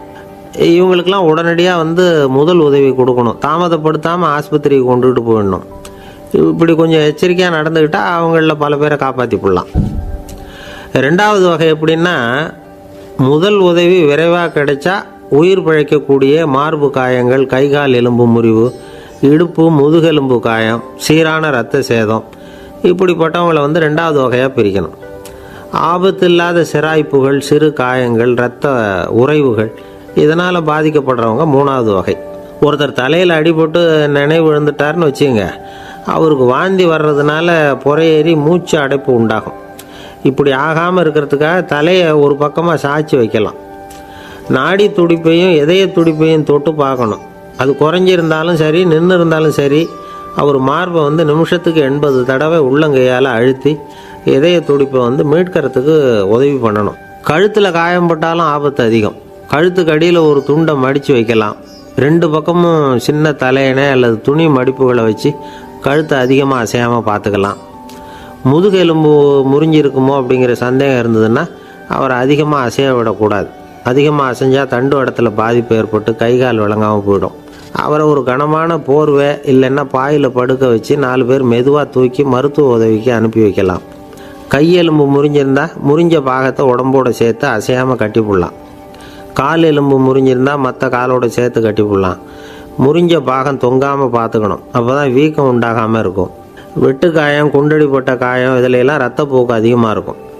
ரத்தம் வெளியேற ஆபத்து அதிகம். சுத்தமான துணியை பல மடிப்புகளை மடித்து காயத்தின் மேலே வச்சு அழுத்தமாக ஒரு 10 நிமிஷம் பிடிச்சிக்கணும். ரத்தம் நின்ன உடனே காயத்துக்கு கட்டு போடலாம். சில சமயம் காயம்பட்ட பாகத்தை உயரமாக தூக்கி பிடிச்சிக்கிட்டா தான் ரத்த கசிவு நிற்கும். இந்த விவரங்களையெல்லாம் கொஞ்சம் மனசில் வாங்கி வச்சுக்கிட்டோம்னா சமயத்தில் உதவும். ஏன்னா இந்த காலத்தில் விபத்து வந்து எந்த ரூபத்தில் எப்போ வரும்னு யூகிக்கவே முடியல. நண்பர் ஒருத்தர் சொன்னார், நேற்றுக்கு பாருங்கள் சார், என் கண்ணு முன்னாடியே ஒரு சின்ன விபத்து நடந்ததுன்னார். என்னன்னு விசாரித்தோம். ஒரு பஸ்ஸில் வந்துக்கிட்டு இருந்தேன். அந்த பஸ்ஸில் பின்பக்கம் படி ஓரமாக நின்றுக்கிட்டு இருந்த ஒருத்தர் ரோட்டில் விழுந்துட்டார். டிரைவர் அதை கவனிக்கலை, நிறுத்தாமல் அவர் பாட்டுக்கு போகிறாருன்னார். கண்டக்டர் உடனே விசில் கொடுத்து பஸ்ஸை நிறுத்த வேண்டியது தானே அப்படின்னோம். அதுதான் சார் முடியாமல் போச்சுன்னார் அவர். ஏன்னு கேட்டாங்க. தவறி கீழே விழுந்ததே அந்த கண்டக்டர் தான் சார் அப்படிங்கிறார். ஒரு நண்பர், அவர்கிட்ட பேசிக்கிட்டு இருந்தேன். மனித உறவுகள் பற்றி அவர் சொல்லிகிட்டு இருந்தார். அமெரிக்காவில் தந்தை மகன் உறவு எப்படி இருக்குது அப்படிங்கிறத விளக்கிறதுக்கு அவர் ஒரு கதையை சொன்னார். ஒரு அப்பா பகல் பூராவும் அலுவலகத்தில் வேலை, ஓடி ஆடி உழைச்சிக்கிட்டு களைச்சி போய் ராத்திரி 10 மணிக்கு மேலே வீடு திரும்பினான். வீட்டு வாசலில் அவரோட மகன் காத்துக்கிட்டு இருக்கிறான். இன்னமும் தூங்கலை. அப்பாவை வாசல்லையே தடுத்து நிறுத்தி, அப்பா உனக்கு சம்பளம் எவ்வளவு அப்படின்னு கேட்குறான். ஏற்கனவே ஆஃபீஸு பிரச்சனைகளால் அழுத்து போய் திரும்புகிற அப்பாவுக்கு கோவம் வந்துடுது. என்னடா இப்படிலாம் கேளுன்னு உங்கள் அம்மா உனக்கு சொல்லி கொடுத்தாளா அப்படின்னு சொல்லிவிட்டு உள்ளே போய் சட்டையை கட்டி மாட்டிவிட்டு குளிச்சுவிட்டு மறுபடியும் வெளியில் வந்து உடையை மாற்றுகிற சமயம் அப்போ மறுபடியும் மகன் உள்ளே வந்து நிற்கிறான் அவர் முன்னாடியே. அப்பா உனக்கு எவ்வளவு சம்பளங்கிறான் மறுபடியும். அப்பாவுக்கு எரிச்சல் அதிகமாகிட்டுது. மணிக்கு $20 போதுமா அப்படின்னார். அப்படின்னா எனக்கு ஒரு $10 தர முடியுமா நான் மகன். இதுக்கு தான் என் சம்பளம் எவ்வளவுன்னு கேட்டியா? 2ஆம் வகுப்பு படிக்கிற உனக்கு எதுக்குடா $10 அப்படின்னு கத்திவிட்டு தொலைக்காட்சி பெட்டியின் முன்னாடி போய் உட்காந்துக்கிட்டு ஏதோ நிகழ்ச்சியை பார்க்க ஆரம்பிச்சிட்டார். கொஞ்ச நேரம் கழித்து மறுபடியும் மகன் வந்து நிற்கிறான். அப்பா ப்ளீஸ் எனக்கு ஒரு $10 கொடுக்க முடியுமா? மகனுடைய கண்களில் கண்ணீர். என்னடா அவன் கண்ணீரை காட்டி காரியம் சாதிக்கலாம்னு பார்க்குறியா? ஒரு காசு கூட கொடுக்க மாட்டான் போ அப்படின்னு விரட்டி விட்டான். மகன் கண்ணீரை தொடச்சிக்கிட்டே கண்ணை தொடச்சிக்கிட்டு பேசாமல் போய் படுத்துக்கிட்டானா. கொஞ்ச நேரம் ஆச்சு. அப்பாவோட கோபம் கொஞ்சம் கொஞ்சமாக குறைஞ்சிது. பிள்ளைகிட்ட கோபமாக கத்துனது தப்பு தாங்கிறது புரிஞ்சுது அவனுக்கு. எழுந்திரிச்சு போனான், படுக்கை இறக்கி போனான். மகனை பார்த்தான். அவன் தலையணையை கட்டி பிடிச்சிக்கிட்டு அழுதுகிட்டு இருக்கிறான். அவனை மெல்ல நெருங்கி அவங்ககிட்ட எதமாக பேசுகிறதுக்கு ஆரம்பித்தானான். எதுக்குடா உனக்கு $10 பள்ளிக்கூடத்தில் கேட்டாங்களா அப்படின்னு கேட்டானான். மகன் சொல்லியிருக்கான், இல்லை டாடி, உனக்கு 1 மணி நேரம் சம்பளம் $20ன்னு சொன்னேன். நீ ஏற்கனவே எனக்கு கொடுத்த பாக்கெட் மணி $10 என்கிட்ட இருக்குது. இப்போ நீ இன்னொரு $10 கொடுத்தீங்கன்னா அதையும் சேர்த்து $20 ஆகிடும். அந்த $20 நான் உனக்கு கொடுத்துருவேன். அப்படி கொடுத்தா நீ என் கூட 1 மணி நேரம் செலவழிப்ப இல்லையா? அதுக்காக தான் $10 கேட்டேன் அப்படின்னு சொன்னானான். அந்த அப்பா கண்ணு கலங்கி போச்சான். ஆதரவோடு தன்னுடைய மகனை கட்டி பிடிச்சி அழ ஆரம்பிச்சிட்டாராம். இதுதான் நண்பர் சொன்ன கதை. அமெரிக்கா மட்டும் இல்லை, உலகம் பூராவும் இன்றைக்கி மனித உறவுகள் இப்படி தான் மாறிட்டுருக்கு. பெரியவர்கள் அறிவுரை என்ன தெரியுமா? உங்கள் குழந்தைகளிடமிருந்து குழந்தை பருவத்தை பிரித்து விடாதீர்கள் அப்படிங்கிறது தான். அதாவது இன்றைய குழந்தைகள் தங்கள் பிருந்தாவனத்தை இழந்து விடுகிறார்கள் அப்படிங்கிறது அவங்களுடைய கருத்து. இந்த நிலைக்கு நாம் காரணமாக இருந்துடக்கூடாது. குழந்தைகளோட விளையாடுவோம், குடும்பத்தோடு உறவாடுவோம் அப்படிங்கிறது தான் நம்முடைய நோக்கமாக இருக்கணும். இன்றைய உறவு முறைக்கு இன்னொரு உதாரணம் சொல்லுவாங்க. ஒருத்தர் வந்தாராம். அவர் பக்கத்தில் ஒரு சின்ன பையன். நாம் அவரை விசாரிக்கிறோம், யார் இந்த பையன் அப்படின்னா அவர் சொல்கிறார், இவன் எனக்கு தூரத்து உறவு அப்படின்னாராம். இந்த தூரத்து உறவுன்னா எப்படின்னு இருக்கான். இதுக்கு அவன் சொல்லியிருக்கிறான், இவன் எங்கள் அப்பாவுக்கு 8வது புள்ள அப்படின்னானாம். ஒரு ஊரில் ஒரு பெரிய ஞானி இருந்தார். அவர் படுக்கையில் இருந்தார். இன்னும் கொஞ்ச நேரம்தான் அவர் இந்த உலகத்தில் இருக்க போகிறார். அவரை சுற்றி ஏகப்பட்ட கூட்டம். ஏற்கனவே அவருடைய உபதேசங்களை கேட்டவங்க பல பேர் வந்து அவரை சுற்றி நிற்கிறாங்க. அந்த ஞானி மெதுவாக கண்ணை திறந்து பார்க்குறார். எல்லாரும் அவருடைய கடைசி வார்த்தையை கேட்கறதுக்காக அவளோட காத்துக்கிட்டு இருக்கிறாங்க. அந்த ஞானி மெதுவாக பேச ஆரம்பித்தார். நான் என்னுடைய வாழ்நாள் பூராவும் உங்களுக்கு நிறைய போதனைகள் சொல்லிக்கிட்டு இருக்கிறேன். பேரானந்தம், மகிழ்ச்சி, தியானத்தன்மை இதை பற்றியெல்லாம் சொல்லியிருக்கிறேன். இப்போ நான் வேறு ஒரு கரைக்கு போய்கிட்டு இருக்கிறேன். நான் இனிமேல் இந்த கரையில் இருக்க மாட்டேன். நீங்கள் நான் சொன்னதையெல்லாம் கேட்டீங்க, ஆனால் எதையும் நீங்கள் வந்து நடைமுறைப்படுத்தி பார்க்கல. எல்லாம் கேட்டதோடு சரி, அதோடு விட்டுவிட்டீங்க. அப்புறம் அதை தள்ளி போட்டுக்கிட்டே வந்துட்டீங்க.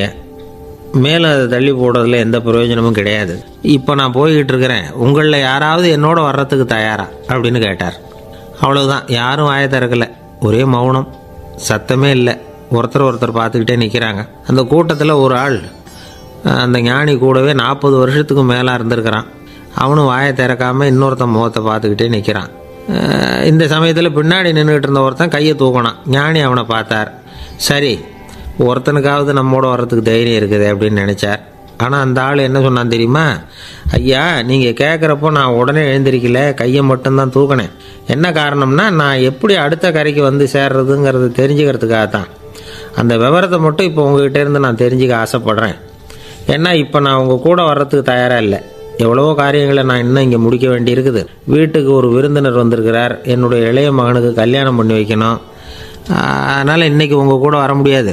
அது மட்டும் இல்லை, இப்போ உங்கள் கூட அடுத்த கரைக்கு வந்தால் திரும்பி வர முடியாதுன்னு வேறு சொல்கிறீங்க. அதனால் இப்போ நான் வரல. இன்னொரு நாள் நிச்சயமாக நான் வர்றேங்க, வந்து உங்களை சந்திக்கிறேன். அதனால் இப்போ நீங்கள் இன்னொரு தடவை எங்களுக்கு விளக்கமாக சொல்லணும். ஏற்கனவே பல தடவை சொல்லியிருக்கிறீங்க. தயவு பண்ணி இப்போ ஒரு தடவை சொன்னீங்கன்னா சௌகரியமாக இருக்கும்.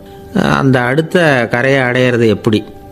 இப்போ ஒரு தடவை அதை விளக்கமாக சொல்லிட்டிங்கன்னா நல்லா ஞாபகப்படுத்திக்குவேன். அது சரியான சமயம் வர்றப்போ இது எனக்கு உதவியாக இருக்கும் அப்படின்னு நானா. ஆனால் உண்மை என்ன தெரியுமா? அந்த சரியான சமயம் வரவே இல்லை அப்படிங்கிறது தான் உண்மை.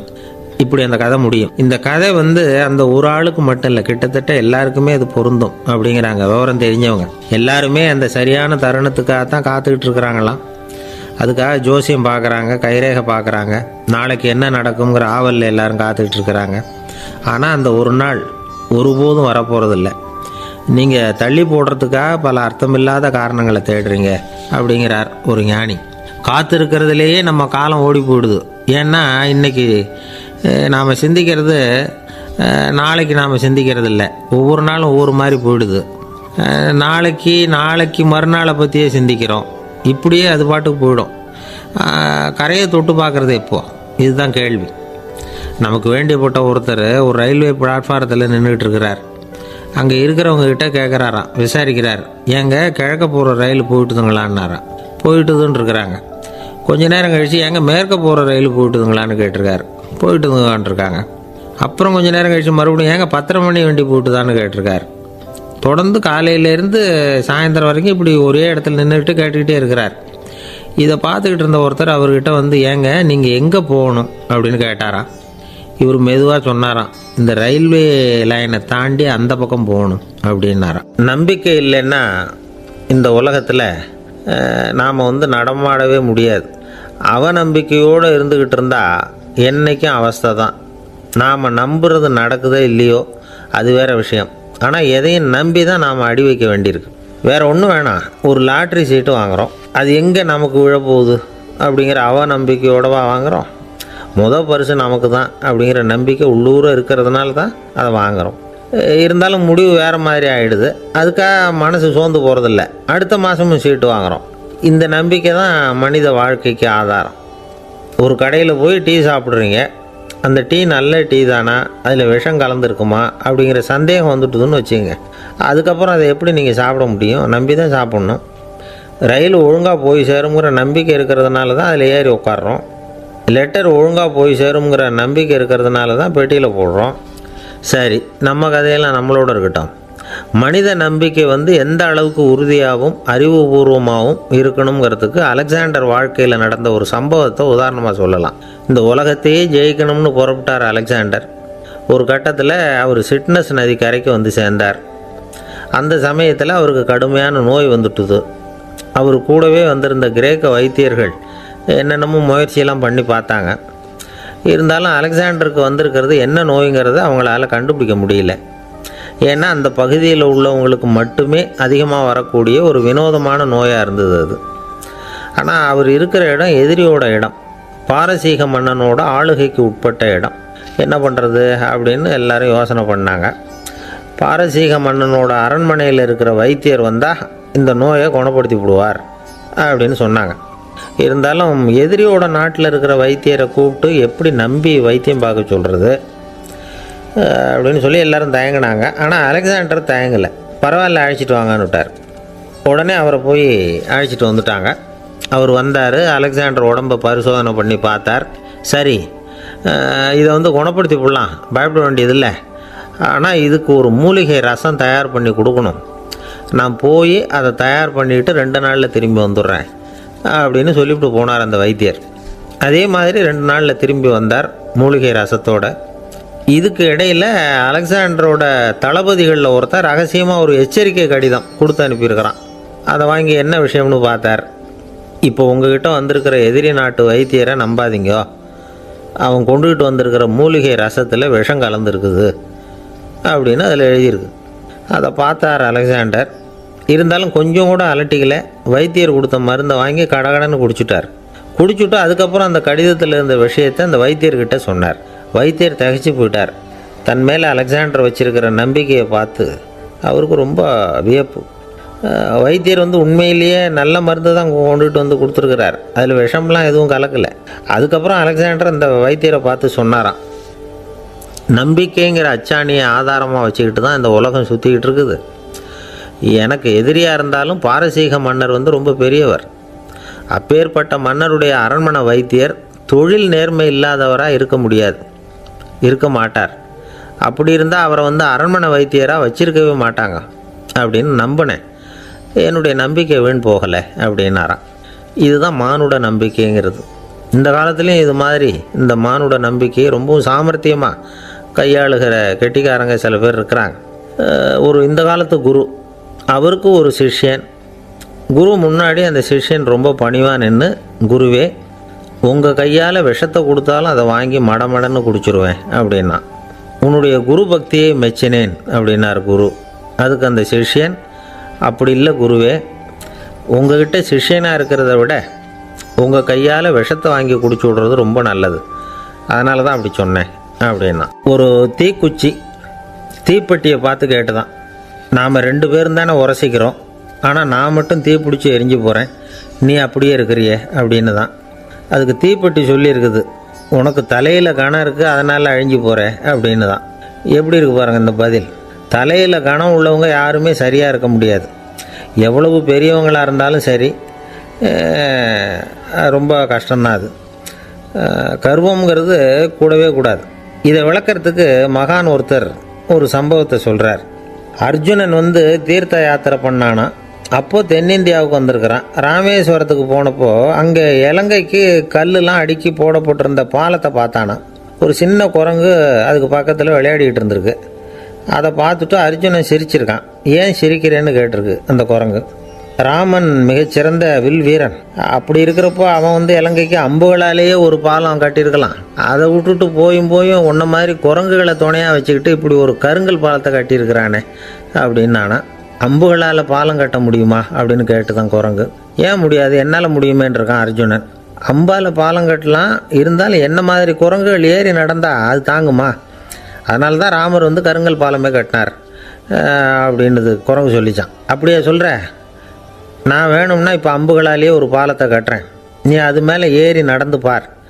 பாலம் விழுந்துட்டுதுன்னா நான் தீ மூட்டி அதில் குதித்து உயிர் தியாகம் பண்ணி விட்றேன் அப்படின்னு நான் ரொம்ப கோபமாக. உடனே அந்த சின்ன குரங்கு பெரிய உருவம் எடுத்துட்டு தான் கையில் கதையோடு அர்ஜுனன் முன்னாடி நிற்கிறான் அனுமன். பார்த்தா, என்னுடைய தலைவர் ராமரையா இழிவாக பேசுகிற, நீ இப்போ பாலம் கட்டு, நான் என்னுடைய பலத்தை காட்டுறேன் அப்படின்னா அனுமன். அர்ஜுனன் தன்னுடைய காண்டிபத்தை எடுக்கிறான், சரமாரியாக அம்புகளை விடுறான். அதெல்லாம் ஒன்றோட ஒன்று கோத்துக்கிட்டு அப்படியே பாலம் மாதிரி நிற்கிது. அர்ஜுனன் தலை நிமிர்ந்து நின்னான். அனுமன் உயர கிளம்பி அங்கேருந்து பாலத்தில் பொத்துன்னு இறங்கினான். பாலம் அப்படியே நொறுங்கி போச்சு தூள் தூளாக. என்ன அர்ஜுனா, இப்போ என்ன செய்ய போகிற அப்படின்னா ஏளனமா. அர்ஜுனன் தலையை தொங்க போட்டுக்கிட்டான். சொன்னபடி தீ மூட்டி அதில் குதிக்கிறதுக்காக 3 தடவை சுற்றி வந்தான். அப்போது கிருஷ்ணர் அங்கே வந்தார். என்ன அர்ஜுனா, என்ன நடக்குது, என்ன இது அப்படின்னு ஒன்றும் தெரியாத மாதிரி கேட்டார். அர்ஜுனன் வாயை திறக்கிறதுக்கு முன்னாடி அனுமன் வாயை திறந்தான், நடந்ததை சொன்னான். அர்ஜுனன் சவால் விட்டபடி உயிர் திறந்தே ஆகணும்னா அனுமன். கிருஷ்ணர் யோசனை பண்ணார். நல்லது, இந்த சவால் விட்டதுக்கும் நடந்ததுக்கும் யார் சாட்சி? பெரிய ஒருத்தரை சாட்சியாக வச்சுக்கிட்டல்லவா நீங்கள் இந்த போட்டியை நடத்தியிருக்கணும் அப்படின்னார். அதனால் என்ன, இப்போ மறுபடியும் அந்த போட்டியை நடத்திவிட்டா போச்சு, என்னால் அந்த அம்பு பாலத்தை நொறுக்க முடியாதா அப்படின்னா அனுமன். சரி, இப்போ மறுபடியும் அது நடக்கட்டும்னார் கிருஷ்ணர். அர்ஜுனன் அம்பு பாலம் அமைச்சான். அனுமன் ஏறி குதிச்சான். பாலம் அசைஞ்சு கொடுக்கவே இல்லை, அவ்வளோ உறுதியாக இருக்குது. இப்போ அனுமன் தலையை குனிஞ்சிக்கிட்டான். அர்ஜுனன் நன்றியோடு நிமிர்ந்து பார்த்தான். கிருஷ்ணருடைய தோள்கள்லேயும் முதுகள்லேயும் ரத்தம். என்ன சுவாமி, என்ன நடந்ததுன்னு நான் பதறி போய், உன் அம்பு பாலத்தை நான் தான் முட்டு கொடுத்து தாங்கிக்கிட்டு இருந்தேன். அனுமன் குதித்தப்போ என் மேலே ஏற்பட்ட காயங்கள் இவை. பின்ன உன்னுடைய அம்பு பலத்தினாலேயா பாலம் நின்றுதுன்னு நினைக்கிற அப்படின்னாராம். முதல்ல அர்ஜுனன் அப்புறம் அனுமன் 2 பேருக்குமே கர்வ பங்கம் ஆகிட்டு தான். அதாவது அவங்கக்கிட்ட இருந்த கர்வம் போயிட்டுது. யாராக இருந்தாலும் கர்வம் கூடாதுங்கிறத இதிலேருந்து நாம் புரிஞ்சுக்கணும். இந்த காலத்தில் நாமெல்லாம் எந்த விஷயத்துக்கெல்லாம் கர்வப்பட்டுருக்கோம் தெரியுமா? 2 பெண்கள் தங்களுடைய கணவன்மார்களை பற்றி ரொம்ப பெருமையாக பேசிக்கிட்டாங்களாம். அதில் ஒரு அம்மா சொல்லியிருக்கு, என் வீட்டுக்காரர்கிட்ட எந்த சப்ஜெக்ட் கொடுத்தாலும் சரி அந்த விஷயத்தை பற்றி அழகாக 1 மணி நேரம் பேசுவார் அப்படின்னாங்களாம். உடனே இன்னொரு அம்மா, அது என்ன பிரமாதம், என் வீட்டுக்காரருக்கு சப்ஜெக்டே தேவையில்லை, விஷயமே இல்லாமல் நாள் பூரா பேசிக்கிட்டு இருப்பார் அப்படின்னாங்களாம். ஒரு காடு, நல்ல மரம்லாம் செழிச்சு இருந்தது. அப்படிப்பட்ட காட்டில் ஒரு சாது இருந்தார். அவர் எப்படின்னா எப்பவும் ஒரு மரத்தடியில் உட்காந்துருப்பார். ஏன்னா அவருடைய இருப்பிடமே அதுதான். அவர் என்ன பண்ணுவார், 3 கல் வச்சுருந்தார். செங்கல் மாதிரி இருக்கும், ஆனால் அதை விட கொஞ்சம் பெருசாக இருக்கும். எதுக்கு அந்த 3 கல்லுன்னா அதுதான் அவருடைய படுக்கை. அதாவது தூங்குறப்ப ஒரு கல்லை தலைக்கு கீழே வச்சுக்குவார், இன்னொரு கல்லை இடுப்புக்கு கீழே வச்சுக்குவார், இன்னொரு கல்லை காலுக்கு கீழே வச்சுக்குவார். உடம்பை அப்படியே ஒரு தகட்டால் மூடிக்குவார், அப்படியே தூங்கி போடுவார். மழை பெய்யுதுன்னு வச்சுங்க, அவர் உடம்பு 3 கல் மேலே இருக்குதா, அதனால் தண்ணி அடியில் ஓடி போடும், உடம்பு நனையாது. மேலே தகடு இருக்கிறதுனால மழையும் உடம்புல படாது. அவர் தூக்கமும் கிடாது, நிம்மதியாக தூங்குவார். பகலில் அந்த 3 கல்லையும் ஒரு சேர ஒரு அடுப்பு மாதிரி வச்சு அது மேலே உட்காந்துக்குவார். அதனால் பாம்பு பூச்சி எதுவும் அவரை தொந்தரவு பண்ணுறதில்ல, அது பாட்டுக்கு நடந்து போயிடும். அவர் பாட்டுக்கு நிம்மதியாக இருப்பார். யாராவது எதையாவது கொண்டுகிட்டு கொடுத்தா அதை வாங்கி சாப்பிடுவார், அவ்வளவுதான். ஒரு நாள் அந்த நாட்டு அரசன் காட்டுக்கு வேட்டையாட வந்தான். அந்த வழியாக வந்தப்போ இந்த சாது படுத்துருக்கிறத பார்த்தான், பரிதாபப்பட்டான். ஐயோ பாவம், இவர் இப்படி இந்த கல் மேலே உடம்பை வச்சுக்கிட்டு தூங்குறாரு, என்ன பாடுபடுவார், இவரை நாம் அரண்மனைக்கு அழைச்சிட்டு போய் சுகமாக நிம்மதியாக இருக்கிறதுக்கு வழி செஞ்சு கொடுப்போம், அது ரொம்ப நல்லாயிருக்கும் அப்படின்னு நினச்சான். அப்படி நினச்சிக்கிட்டே அரண்மனைக்கு வந்துட்டான். அதுக்கப்புறம் ஒரு பல்லக்கையும் 2 சேவகர்களையும் காட்டுக்கு அனுப்பி அந்த சாதுவை மெதுவாக இங்கே அழைச்சிட்டு வந்துடுங்க அப்படின்னு சொல்லி அனுப்பி வச்சான். இவங்க போய் அவர்கிட்ட விவரத்தை சொன்னாங்க. எனக்கு என்னத்துக்கு அரண்மனை வாசம் அப்படின்னார். இருந்தாலும் மன்னர் உத்தரவு, நீங்கள் அவசியம் வரணும் அப்படின்னாங்க இவங்க. சரின்னு சொல்லிவிட்டு வேறு வழி இல்லாமல் புறப்பட்டார். புறப்படும் பொழுது என்ன பண்ணார்னா, மறக்காமல் அந்த 3 கல் ஒரு தகடு அதையும் எடுத்து பல்லக்கில் வச்சுக்கிட்டார். என்னத்துக்கு இதையெல்லாம் எடுத்து வைக்கிறாரு அப்படின்னு சொல்லி அவங்க யோசனை பண்ணாங்க. இருந்தாலும் அதை பற்றி ஒன்றும் கேட்கல. பேசாமல் அவரை அழைச்சிட்டு போய் அரண்மனையில் விட்டுட்டாங்க. அரசன் ஓடி வந்தான், வரவேற்றான், அறுசுவை உணவு படைத்தான். அவர் படுக்கிறதுக்கு தங்க கட்டில், பட்டு மெத்தை, இப்படி எல்லாம் ஏற்பாடு பண்ணி வச்சான். இங்கே படுத்து ஓய்வு எடுத்துங்க அப்படின்னு சொல்லிவிட்டு அவன் பாட்டு போயிட்டான்.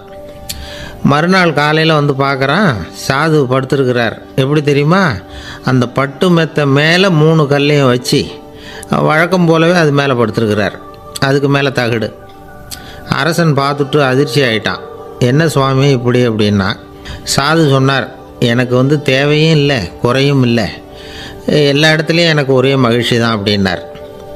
மகிழ்ச்சிங்கிறது தங்க கட்டிலேயோ பட்டு மெத்தையிலேயோ இல்லை, அது மனசில் இருக்கிற ஒரு விஷயம். உண்மையான மகிழ்ச்சிக்கு வழி மனப்பக்குவம் அப்படிங்கிறது அந்த அரசனுக்கு புரிஞ்சுதான். இந்த காலத்தில் ஒரு சாமியார், அவரை தேடி ஒரு சீடன் வந்தான். என்னாச்சு தெரியுமா? சுவாமி, எனக்கு நிம்மதி வேணும், அதுக்கு என்ன வழின்னு கேட்டான். சாமியார் நிமிர்ந்து பார்த்தார். அப்புறம் சொன்னார், நீ ஏகப்பட்ட பேர்கிட்ட கடன் வாங்கியிருக்கிற, அதையெல்லாம் திருப்பி கொடுத்தா தான் உனக்கு நிம்மதி கிடைக்கும்னார். இவனுக்கு ஆச்சரியம். அது எப்படி சாமி, அவ்வளவு கரெக்டாக நான் கடன் வாங்கினதை கண்டுபிடிச்சிங்க அப்படின்னா, உனக்கு கடன் கொடுத்து சாமியாராக போனதே நான் தான்ப்பா, அதனால தான் இந்த கதிக்கு வந்தேன். என்கிட்டயே வந்து நிம்மதிக்கு வழி கேட்குறிய, அதுதான்டா வேதனை அப்படின்னாராம் அவர். ஒரு குரு, இளம் சீடர்கள் எதிரில் உட்காந்துருக்கிறாங்க. குரு பாடம் நடத்திக்கிட்டு இருக்கிறார். சீடர்களுக்கு ஒரு ஆசை, அதாவது ஒரு முக்கியமான மந்திரத்தை நம்ம குருநாதர்கிட்ட இருந்து கற்றுக்கணும் அப்படிங்கிறது அவங்க ஆசை. அது என்ன மந்திரம்னா, இறந்தவரை உயிர்ப்பிக்கக்கூடிய புனித மந்திரம், அதாவது செத்தவங்களுக்கு மீண்டும் உயிர் உண்டாக்குகிற மந்திரம். குருவே, தயவு பண்ணி அந்த மந்திரத்தை எங்களுக்கு உபதேசிக்கணும் அப்படின்னு கேட்டாங்க. அது ரொம்ப ஆபத்தானது, அது என்னத்துக்கு உங்களுக்கு வேண்டாமேன்னாராம் குரு. எங்களுடைய நம்பிக்கை வந்து உறுதிப்படுறதுக்காகத்தான் கேட்குறோம், வேற ஒன்றும் இல்லை அப்படின்னு நாங்களாம் சீடர்கள். பக்குவப்படாத அறிவுங்கிறது ரொம்ப ஆபத்தானது அப்படின்னாராம் குரு. இது சீடர்களுக்கு புரியல. அது எப்படிங்க பக்குவப்படாத அறிவு ஆபத்தானதுன்னு சொல்கிறீங்க, அப்படின்னா என்ன அப்படின்னு கேட்டிருக்காங்க சீடர்கள். குரு அதுக்கு விளக்கம் கொடுத்தாராம். அந்த மந்திரத்தை எப்போ பயன்படுத்தணுங்கிறது முக்கியம். அதை அறியக்கூடிய ஞானம் ஏற்படுகிற வரைக்கும் அதை தெரிஞ்சுக்காமல் இருக்கிறது தான் நல்லது, இல்லைன்னா ஆபத்துன்னாராம். ஆனால் அந்த சீடர்கள் அதை கேட்குற மாதிரி இல்லை, ரொம்ப பிடிவாதம் பண்ண ஆரம்பிச்சுட்டாங்க. சரி வாங்க சொல்கிறேன்னார் குரு. எல்லோரும் வந்தாங்க. அந்த புனித மந்திரத்தை அவங்களுக்கு ரகசியமாக உபதேசம் பண்ணார். உபதேசம் பண்ணிவிட்டு அவங்களுக்கு எச்சரிக்கையும் கொடுத்தார். இந்த மந்திரத்தை நல்லா ஆராய்ச்சி பார்த்ததுக்கு அப்புறம் தான் உச்சரிக்கணும், அவசரப்பட்டு எதுவும் செஞ்சிடக்கூடாது அப்படின்னு ஒரு தடவைக்கு பல தடவை எச்சரிக்கை கொடுத்தார். சரின்னு சொல்லிவிட்டு அவங்கெல்லாம் மந்திரத்தை கற்றுக்கிட்டு எழுந்திரிச்சு போயிட்டாங்க. ஒரு நாள் அந்த சீடர்கள் எல்லாம் மணற்பாங்கான இடத்துல அப்படியே நடந்து போயிட்டுருக்கிறாங்க. ஒரு பாலைவன பகுதி மாதிரி ஒரு இடம். அங்கே ஒரு இடத்துல எலும்புகள் குவியலாக கிடந்தது. உடனே இந்த சீடர்கள் முன்ன பின்ன யோசிக்காமல், தியானமும் பண்ணாமல், அந்த மந்திரத்தோட பயனை வந்து சோதித்து பார்க்கணும் அப்படின்னு நினச்சிக்கிட்டு அந்த மந்திரத்தை உச்சரிக்க ஆரம்பிச்சிட்டாங்க. அவ்வளோதான். உடனே என்னாச்சு தெரியுமா? அந்த எலும்புகள் எல்லாம் ஓநாய்களாக மாறி அவங்கள துரத்த ஆரம்பிச்சிட்டுது. சீடர்கள் எல்லாம் தலைதெறிக்கி ஓட ஆரம்பிச்சிட்டாங்க. ஓநாய்களும் விடலை, அவங்கள துரத்தி பிடிச்சி கடித்து கொதற ஆரம்பிச்சிட்டுது. அப்போ தான் அந்த சீடர்களுக்கு குரு சொன்ன அறிவுரையோட அர்த்தம் புரிஞ்சுது. பக்குவப்படாத அறிவு ஆபத்தானது அப்படிங்கிறது.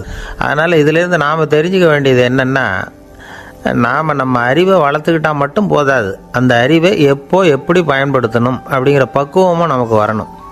அப்போ தான் வாழ்க்கை நல்லபடியாக அமையும், இல்லைன்னா இடைஞ்சல் தான். இந்த காலத்தில் சில சின்ன பிள்ளைங்களுக்கே அறிவு ரொம்ப பக்குவப்பட்டிருக்குங்கிறத உணர முடியுது. ஒரு சின்ன பையன் பள்ளிக்கூடத்தில் மார்க் லிஸ்ட் கொடுத்தாங்க, வாங்கிக்கிட்டு அவசரமாக வீட்டுக்கு ஓடினான்.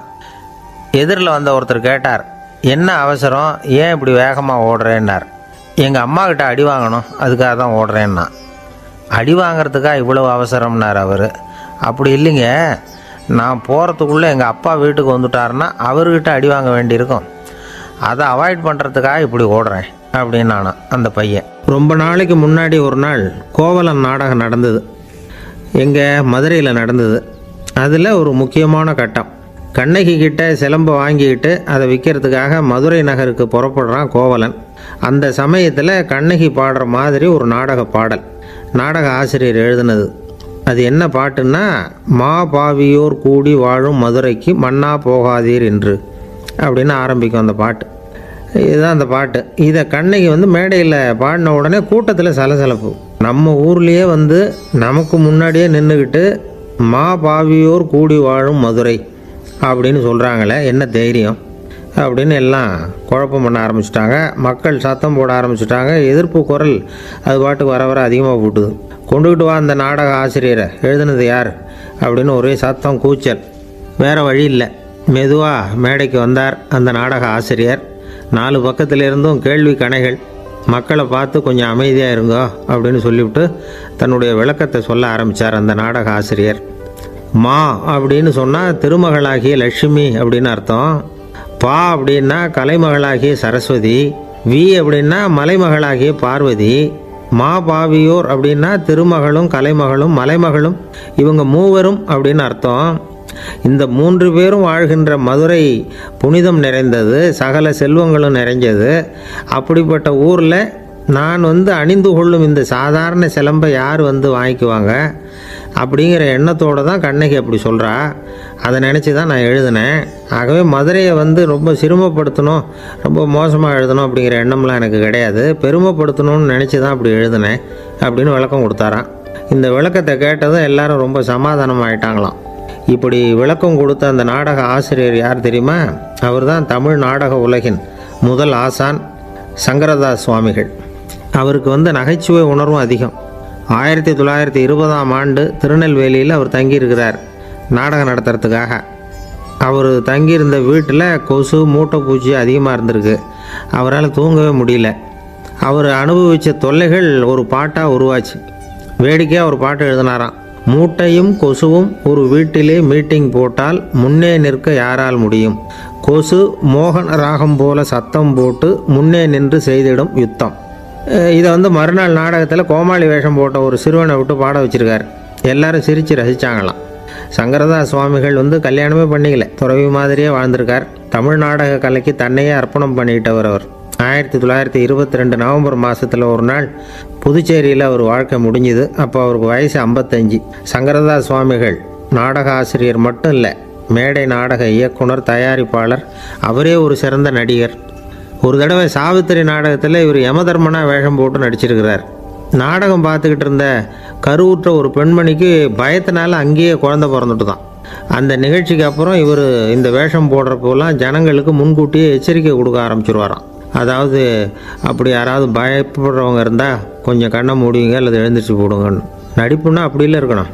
இந்த காலத்தில் நடிகர் ஒருத்தர் சொன்னார், சார் நான் இந்த நாடகத்தில் நடிக்கிறப்போ முகத்தில் நவரசங்களையும் காட்டி நடித்தேன், உணர்ச்சிகளை எல்லாம் நல்லா காட்டி நடித்தேன்.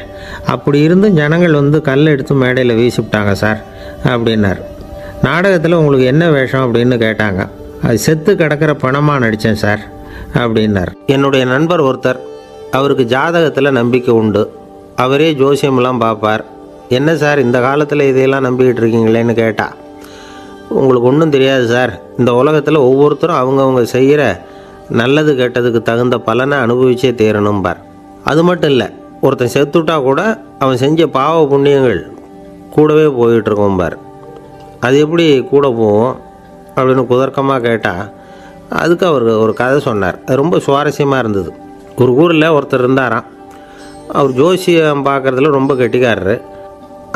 அப்போ ஒருத்தருடைய தலைமுடியை மட்டும் அவர்கிட்ட காட்டினா போதும், அதை மட்டும் பார்த்துட்டு அவருடைய ஜாதகத்தையே சொல்லிவிடுவாராம். அப்பேற்பட்ட திறமை.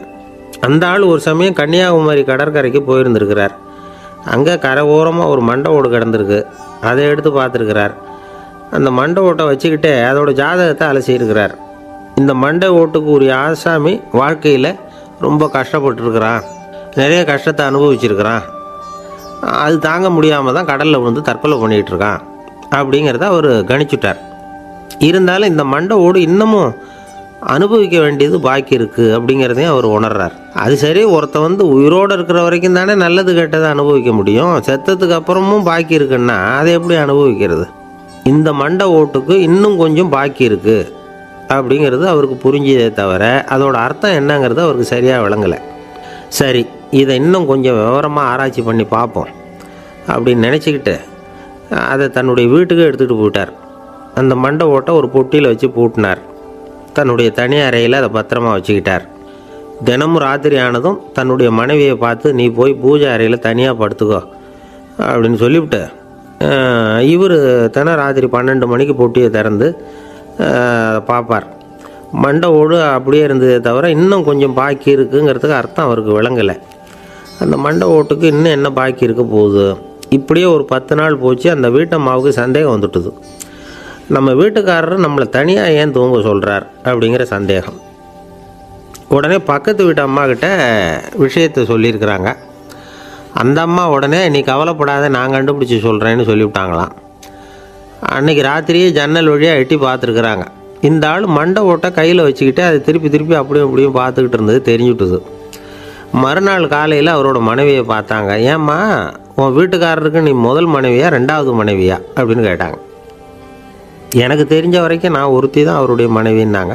அப்படி இல்லை, இனி அவருக்கு 2வது மனைவி, முதல் மனைவியின் மண்டை ஓடு தான் அவர் கையில் இருக்குப்போ, அதை தான் அவர் தினமும் ராத்திரியில் எடுத்து பார்த்துக்கிட்டு இருக்கிறாரு அப்படின்னு விட்டாங்க அந்த அடுத்த வீட்டம்மா.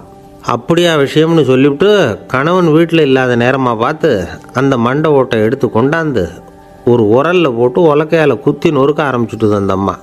வெளியே போயிருந்த அந்த ஆள் அப்போ தான் உள்ளே நுழைஞ்சார். மண்டை ஓடு உலக்கைக்கிட்ட குத்து வாங்கிட்டு இருக்கு. அது அனுபவிக்க வேண்டியது இன்னும் கொஞ்சம் பாக்கி இருக்குது அப்படிங்கிறதுக்கான அர்த்தம் எனக்கு இப்போ தான் புரிஞ்சுதுன்னாராம் அவர். இந்த கதையிலேருந்து நாம் இன்னொரு நீதியையும் புரிஞ்சுக்கணும். அதாவது நம்ம வீட்டை பற்றி நமக்கு தெரியாததெல்லாம் அடுத்த வீட்டுக்காரங்களுக்கு நல்லா தெரியும். ஆஸ்மாவுக்கும் மனசுக்கும் சம்பந்தம் உண்டு. தீர்வு காண முடியாத மன போராட்டங்கள் எல்லாத்துக்கும் அடுத்தவங்களையே சார்ந்து இருக்கிற மனநிலை, இதெல்லாம் ஆஸ்மாவினுடைய தீவிரத்தை அதிகப்படுத்திடும்.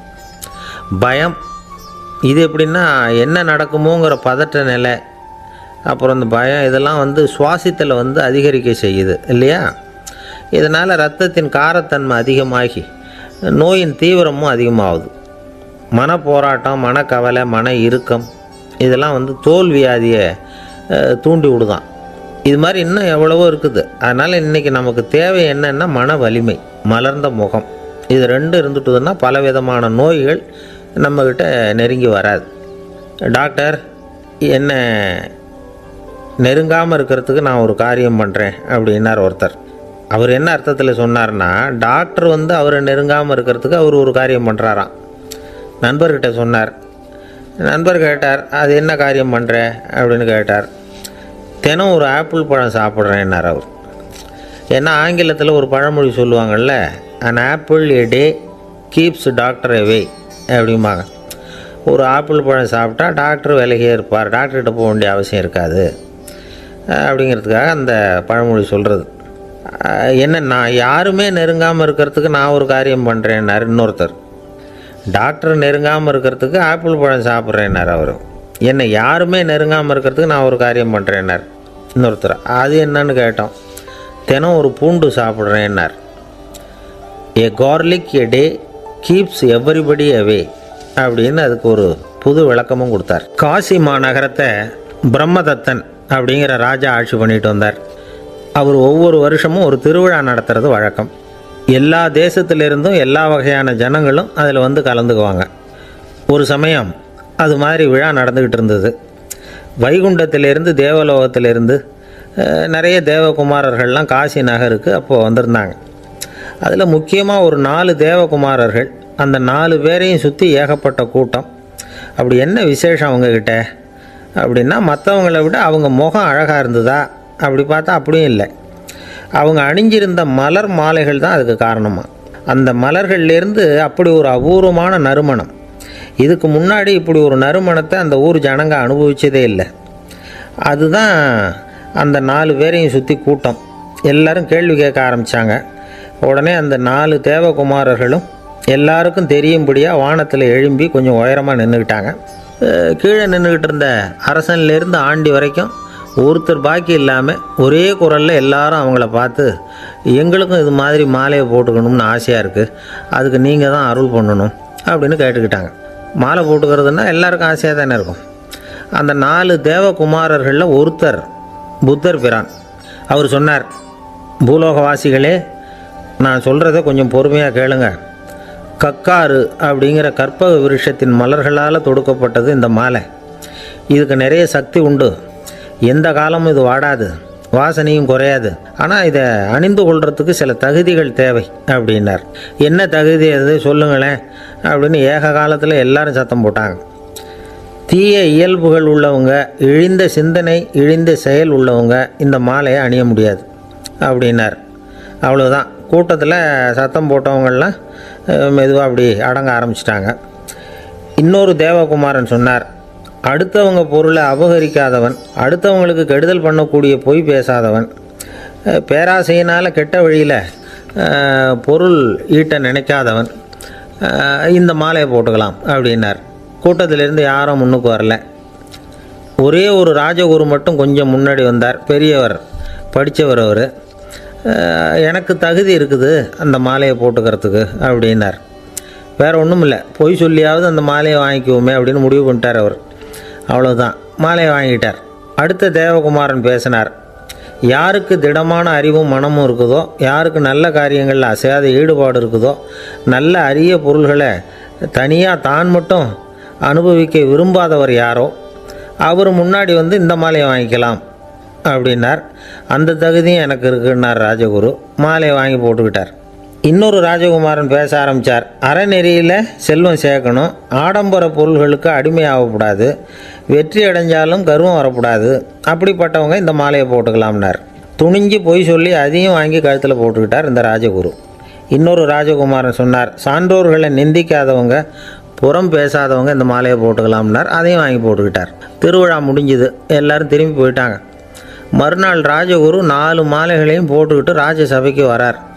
வந்தவர் ரொம்ப அவஸ்தையோடு வர்றார்.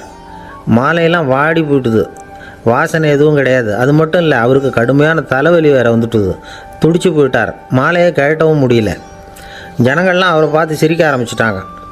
என்னத்துக்கு ஆசைப்படணும், ஏன் இப்படி கஷ்டப்படணும் அப்படின்னு. ராஜா பார்த்தார். மறுபடியும் விழாவுக்கு ஏற்பாடு பண்ணினார். தேவகுமாரர்கள்லாம் வந்தாங்க. ராஜகுரு வந்தார். மக்கள் முன்னிலையில் அவங்க காலில் விழுந்தார், மன்னிப்பு கேட்டுக்கிட்டார். இந்த மாலையை போட்டுக்கிற தகுதி எனக்கு இல்லை. தகுதி இல்லாத ஒருத்தன் தகாத தகுதியை பொய் மூலம் பெறணும்னு ஆசைப்படுறாங்களே, அவங்களுக்கெல்லாம் என்னுடைய தண்டனை ஒரு எச்சரிக்கையாக இருக்கட்டும்னார். அதுக்கப்புறம் தேவகுமாரர்கள் அவர் கழுத்தில் இருக்கிற மாலையை கழட்டினாங்களாம். அந்த மாலைகளும் பழையபடி மனம் கொடுக்க ஆரம்பிச்சுட்டு தான். இதுலேருந்து நாம் தெரிஞ்சுக்க வேண்டியது என்னென்னா, நமக்கு தகுதி இல்லாத ஒரு கௌரவம் நம்மக்கிட்ட தானாக வந்தால் கூட அதை வந்து தவிர்த்து விடுறது தான் நல்லது. அதுதான் புத்திசாலித்தனம். ஒருத்தர் வந்தார். சார், எங்கள் இலக்கிய மன்ற விழாவுக்கு நீங்கள் வந்து தலைமை தாங்கணும்னார். உடனே இவர் சொன்னார், பேச்சாளர், சார் இலக்கியத்தை பற்றி பேசுகிற தகுதி எனக்கு இல்லையே அப்படின்னார். உடனே அவர் கூப்பிட வந்தவர் சொன்னார், அந்த தகுதி உங்களுக்கு இல்லைங்கிறது எங்களுக்கும் தெரியும் சார், அதனால தான் உங்களை தலைமை தாங்க கூப்பிட்றேன் அப்படின்னார். அது சரி, தலைமைன்னா அதுக்கு இவர் என்ன தான் அர்த்தம் பண்ணுறாருன்னு தெரியல. ஒரே ஒரு ஊரில் ஒரு ராஜா இருந்தார். அவர் பேரில் மக்களுக்கு ரொம்ப மரியாதை. அவ்வளவு நல்லா ஆட்சி புரிஞ்சுக்கிட்டு வந்தார். அவருக்கு வயசாகிட்டுது. அதனால் ஒரு நாள் அமைச்சரை கூப்பிட்டார். இதை பாருங்கள், எனக்கு வயசாகிட்டுது, அதனால் இந்த அரச பொறுப்பையெல்லாம் நீங்கள் ஏற்றுக்குங்க அப்படின்னார். அதுக்கப்புறம் ராணியை கூப்பிட்டார். வா, நாம் இனிமேல் இங்கே இருக்க வேணாம், காட்டுக்கு போய் தவம் பண்ணலாம் அப்படின்னு கூப்பிட்டார். இந்த செய்தி மக்களுக்கு அறிவிக்கப்பட்டது. மக்கள் உடனே கூட்டமாக அரண்மனைக்கு வர ஆரம்பிச்சிட்டாங்க. மன்னரை போய் பார்க்குறாங்க. அரசே, தாங்கள் வந்து எங்களுக்கு தந்தை மாதிரி. நீங்கள் காட்டுக்கு போயிட்டால் நாங்கள்லாம் இங்கே எப்படி இருக்க முடியும்? எங்களுக்கெல்லாம் எந்த துன்பமும் இல்லாமல் பார்த்துக்கிட்டு வர்றீங்க. இது மாதிரியான ஒரு அரசாட்சி இல்லைன்னா மக்கள் வந்து வாழ்ந்து என்ன பயன் அப்படின்னாங்க.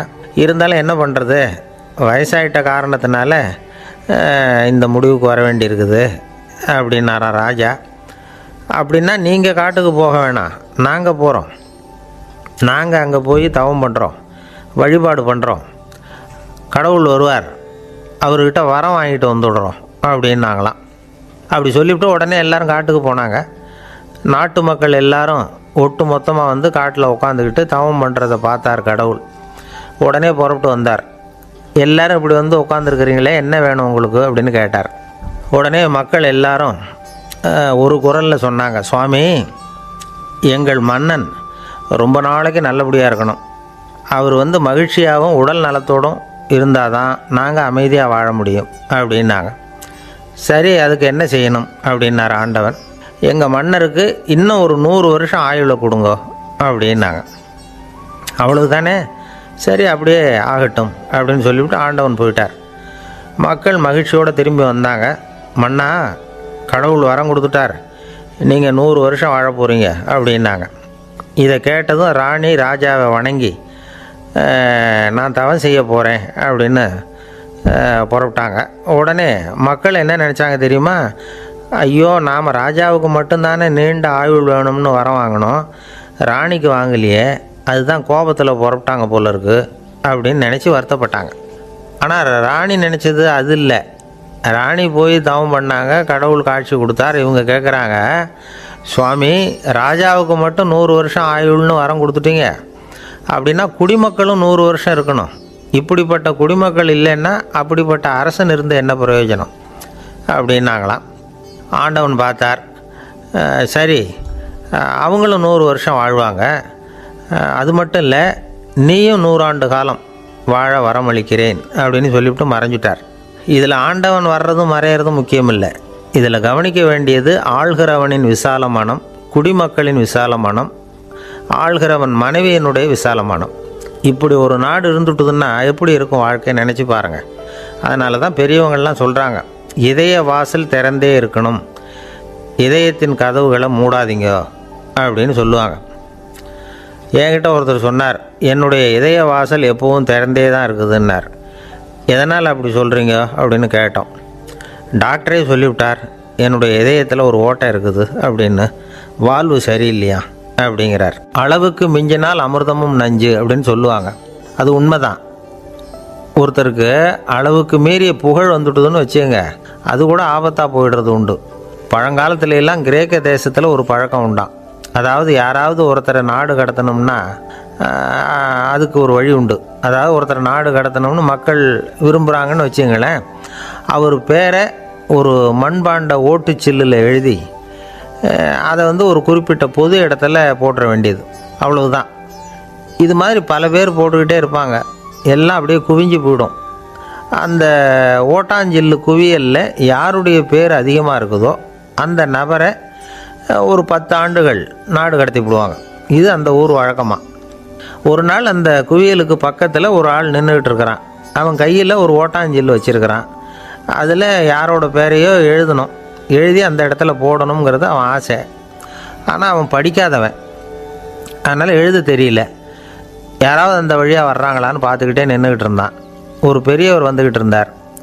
அவர்கிட்ட ஓடினான், கையில் இருந்த மண்பாண்ட சில்லை கொடுத்தான். ஐயா, இதில் ஒரு பேர் எழுதி கொடுங்களேன்னா. அந்த பெரியவர் அதை வாங்கி கையில் வச்சுக்கிட்டு, என்ன பேர் எழுதணும் சொல்லு அப்படின்னா. இவன் சொன்னான், அரிஸ்டைடிஸ் அப்படின்னு எழுதுங்க அப்படின்னா. இதை கேட்டதும் அந்த பெரியவருக்கு அதிர்ச்சி. ஏன்னா அவர் தான் அரிஸ்டைடிஸ், தத்துவ மேதை அரிஸ்டைடிஸ் அவர். இருந்தாலும் நான் தான் அதுங்கிறத காட்டிக்காமல் அந்த ஆளுகிட்ட கேட்டார், அது சரிப்பா, அரிஸ்டைடிஸுங்கிற பேரை எழுத சொல்கிற, அவர் உனக்கு என்ன கெடுதல் பண்ணார், அவர் பேரை இதில் எழுத சொல்கிறியே அப்படின்னு கேட்டிருக்கார். அதுக்கு இவன் சொன்னானா, அவர் எனக்கு எந்த கெடுதலும் பண்ணலை, அவரை நான் பார்த்தது கூட இல்லை அப்படின்ட்டுருக்கான். அப்புறம் எதுக்காக அவரை நாடு கடத்தணும்னு நீ ஆசைப்படுற அப்படின்னு கேட்டிருக்கார். இப்போ அந்த ஆள் சொல்கிறான், அரிஸ்டைடஸை பற்றி எல்லாரும் பேசுகிறாங்க, அவர் ரொம்ப நல்லவர், அவர் ஒரு பெரிய அறிவாளிங்கிறாங்க, அவர் ஒரு பெரிய வள்ளல், பேரறிஞர், இப்படி எல்லாரும் சொல்கிறத கேட்டு கேட்டு எனக்கு ரொம்ப அலுத்து போயிட்டுது, அதனால தான் வெறுப்பாயிட்டேன் அப்படின்னு நானும். இதிலேருந்து என்ன தெரியுது, நாம் நல்லவனாக இருக்கிறதுல ஒன்றும் இடைஞ்சல் இல்லை. ஆனால் நம்மளை நல்லவன் நல்லவன் எல்லாரும் சொல்ல ஆரம்பிச்சிட்டாங்கன்னு வச்சுக்கோங்க, அப்போ இடைஞ்சல் ஆரம்பம்னு அர்த்தம். எதுவுமே அளவுக்கு மிஞ்சி போகாமல் பார்த்துக்க வேண்டியது ரொம்ப அவசியம். அளவுக்கு அதிகமாக ஆசைப்படாதவங்களில் ஆப்ரஹாம் லிங்கனும் ஒருத்தரான்.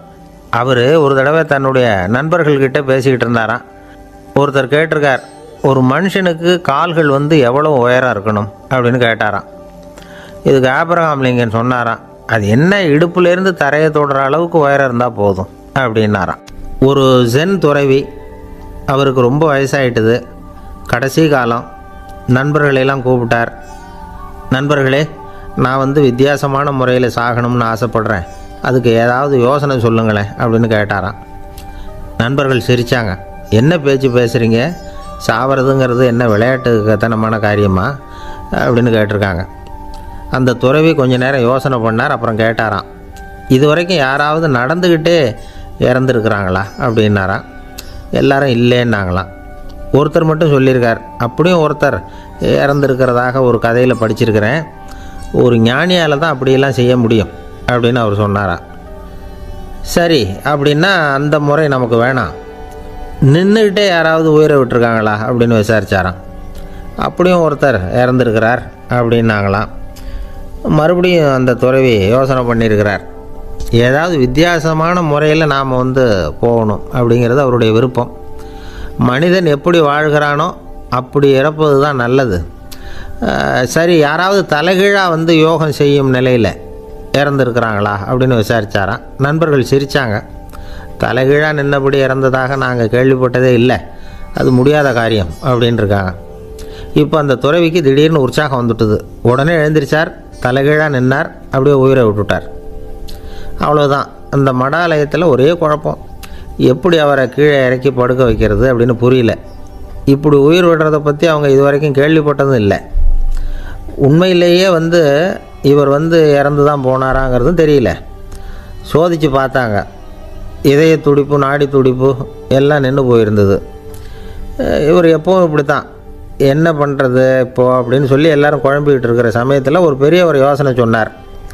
இந்த துறவியோட மூத்த சகோதரி பக்கத்து மடாலயத்தில் இருக்கிறாங்க, அவங்கள இங்கே அழைச்சிட்டு வந்தால் ஏதாவது வழி கிடைக்கும் அப்படின்னார்.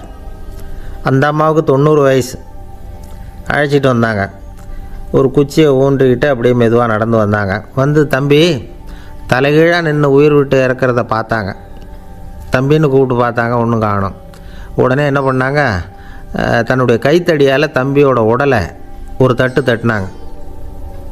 ஏப்பா சாகிறப்பவும் உன்னுடைய குறும்புத்தனத்தை விடலையா? இப்படியாடா சாகிறது, ஒழுங்காக செத்து தொலை அப்படின்னாங்களாம்.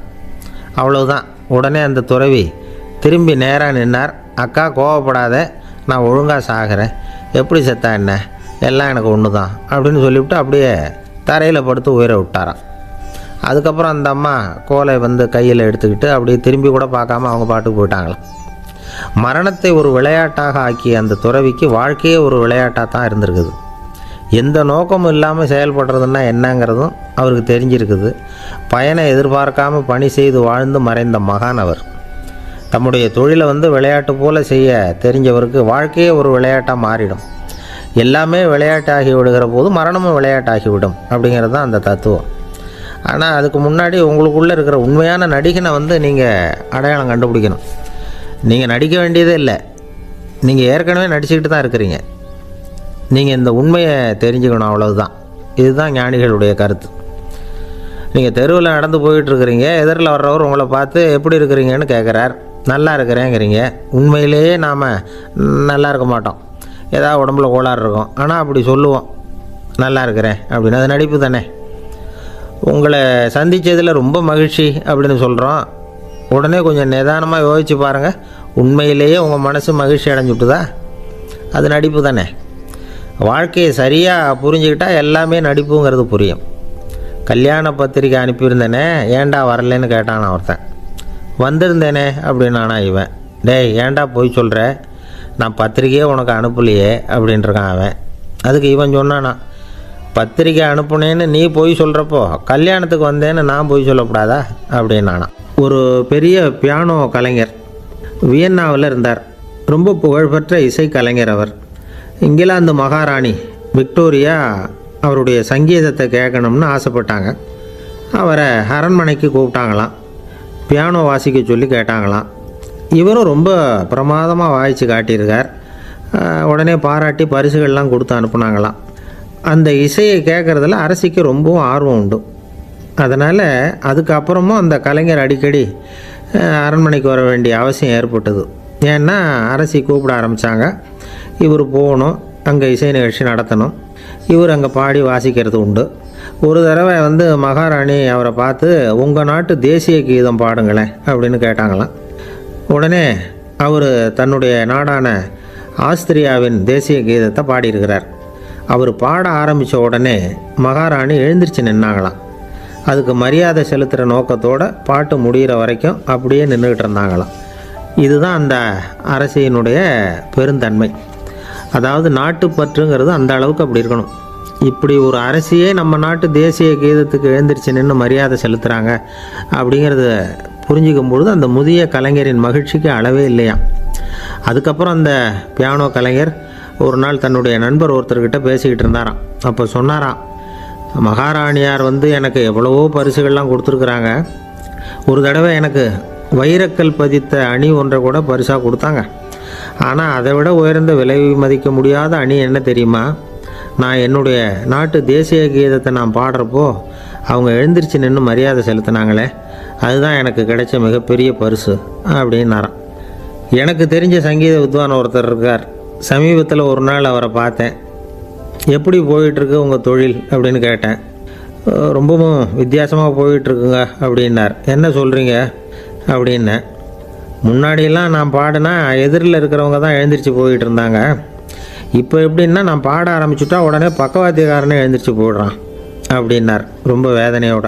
பொங்கல் திருநாள், பொங்கல் திருநாள்னா இது ஏதோ அறுவடை திருநாள் அப்படின்னு சொல்லுவோம். அதாவது வருஷம் பூரா நாம் பாடுபட்டு அதனுடைய பலனை அனுபவிக்கிற நாள் அப்படிங்கிறது நாம் சொல்லிகிட்டு இருக்கிறது. இது முக்கியமாக இது ஒரு நன்றி அறிவிப்பு நாள் அப்படின்னு சொல்லுவாங்க. இன்றைக்கி நிறைய நன்றி அறிவிப்பு கூட்டம்லாம் நடந்துக்கிட்டு இருக்குல்ல, அது மாதிரி விவசாயிகள் நடத்துகிற ஒரு நன்றி அறிவிப்பு விழா இது. யாருக்கு நன்றி சொல்கிறாங்கன்னா ஆதவனுக்கு. அதாவது சூரியன் இல்லைன்னா விவசாயம் இல்லை. அதனால் ஆதவனுக்கு நன்றி செலுத்துகிற நாளாக இந்த பொங்கல் திருநாளை நாம் கொண்டாடுறோம். அதாவது இந்த பொங்கலில் விவசாயிகள்கிட்டேருந்து நிறைய பண்புகளை நாம் தெரிஞ்சுக்க வேண்டிய நாள் இது. விவசாயிகள் அவங்க விவசாயம் முன்னேறி இருக்கிற அளவுக்கு விவசாயிகளுடைய வாழ்க்கை தரம் முன்னேறலை. அந்த அளவுக்கு அவர்கள் நாட்டுக்காக உழைச்சிக்கிட்டு இருக்கிறாங்க. அந்த காலத்திலே அதை பற்றி ஒரு கதை சொல்கிறது உண்டு. ஒரு வயசான ஆள் நிலத்தில் ஏறு உழுதுகிட்டு இருந்தாராம். கிழிஞ்சு போன ஒரு சின்ன துண்டை தான் இடுப்பில் கட்டியிருந்தாராம். தலையில் ஒரு கந்தலை சுற்றி இருந்தார். உடம்பு பூரா சேரு, ரொம்ப ஏழை. ஏறு ஓட்டிகிட்டு இருக்கிறவர் வேறு எப்படி இருப்பார்? இருந்தாலும் அந்த ஆள் ரொம்ப ஜாலியாக பாட்டு பாடிக்கிட்டே ஏறு உழுதுகிட்டு இருந்தாராம். உடம்புல தான் அவர் ஏழையை தவிர மனசில் ஒரு ஏழையாக தெரியல. அந்த சமயத்தில் அந்த நாட்டு ராஜா அந்த பக்கமாக குதிரை மேலே வந்தாராம். வேட்டைக்கு போயிட்டு பரிவாரங்களோடு திரும்பி வந்துக்கிட்டு இருக்கிறார். ரொம்ப செல்வ செழிப்பில் இருக்கிற ராஜா அவர் இந்த வயசான விவசாயியை பார்த்துருக்கார். இந்த ஆள் ரொம்பவும் ஏழைங்கிறது அவர் பார்த்தாவே பளிச்சுன்னு தெரியுது. கட்டிக்கிறதுக்கு நல்ல துணி இல்லை, உடம்போ இழைச்சி போயிருக்குது, வயிறு முதுகில் போய் ஒட்டிக்கிட்டு இருக்கு, கண்ணு குழி விழுந்து போயிருக்குது. ஆனாலும் முகத்தை பார்த்தா சந்தோஷமாக இருக்கிற மாதிரி இருக்குது. இவ்வளோ உற்சாகமாக பாடிக்கிட்டு இருக்கிறாரே அப்படின்னு ஆச்சரியமாக நினச்சி பார்த்தார் அந்த ராஜா.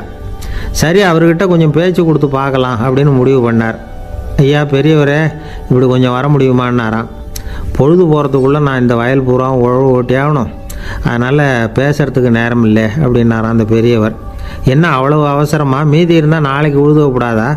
அது சரி, உனக்கு எத்தனை ஏக்கர் நிலம் இருக்குது அப்படின்னு விசாரிச்சிருக்கார் ராஜா.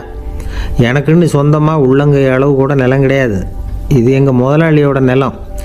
இதை பூராவும் உழுது முடித்தாதான் அவர் கூலி கொடுப்பார். நான் கூலிக்கு உழுதுகிட்டு இருக்கிறேன். உங்ககிட்ட பேசிக்கிட்டு இருந்தால் அவருக்கு துரோகம் பண்ணது மாதிரி ஆகிடும் அப்படின்னாராம். ராஜா குதிரையை விட்டு கீழே இறங்கினார். வரப்பில் நடந்து அந்த பெரியவர்கிட்டே போனாராம்.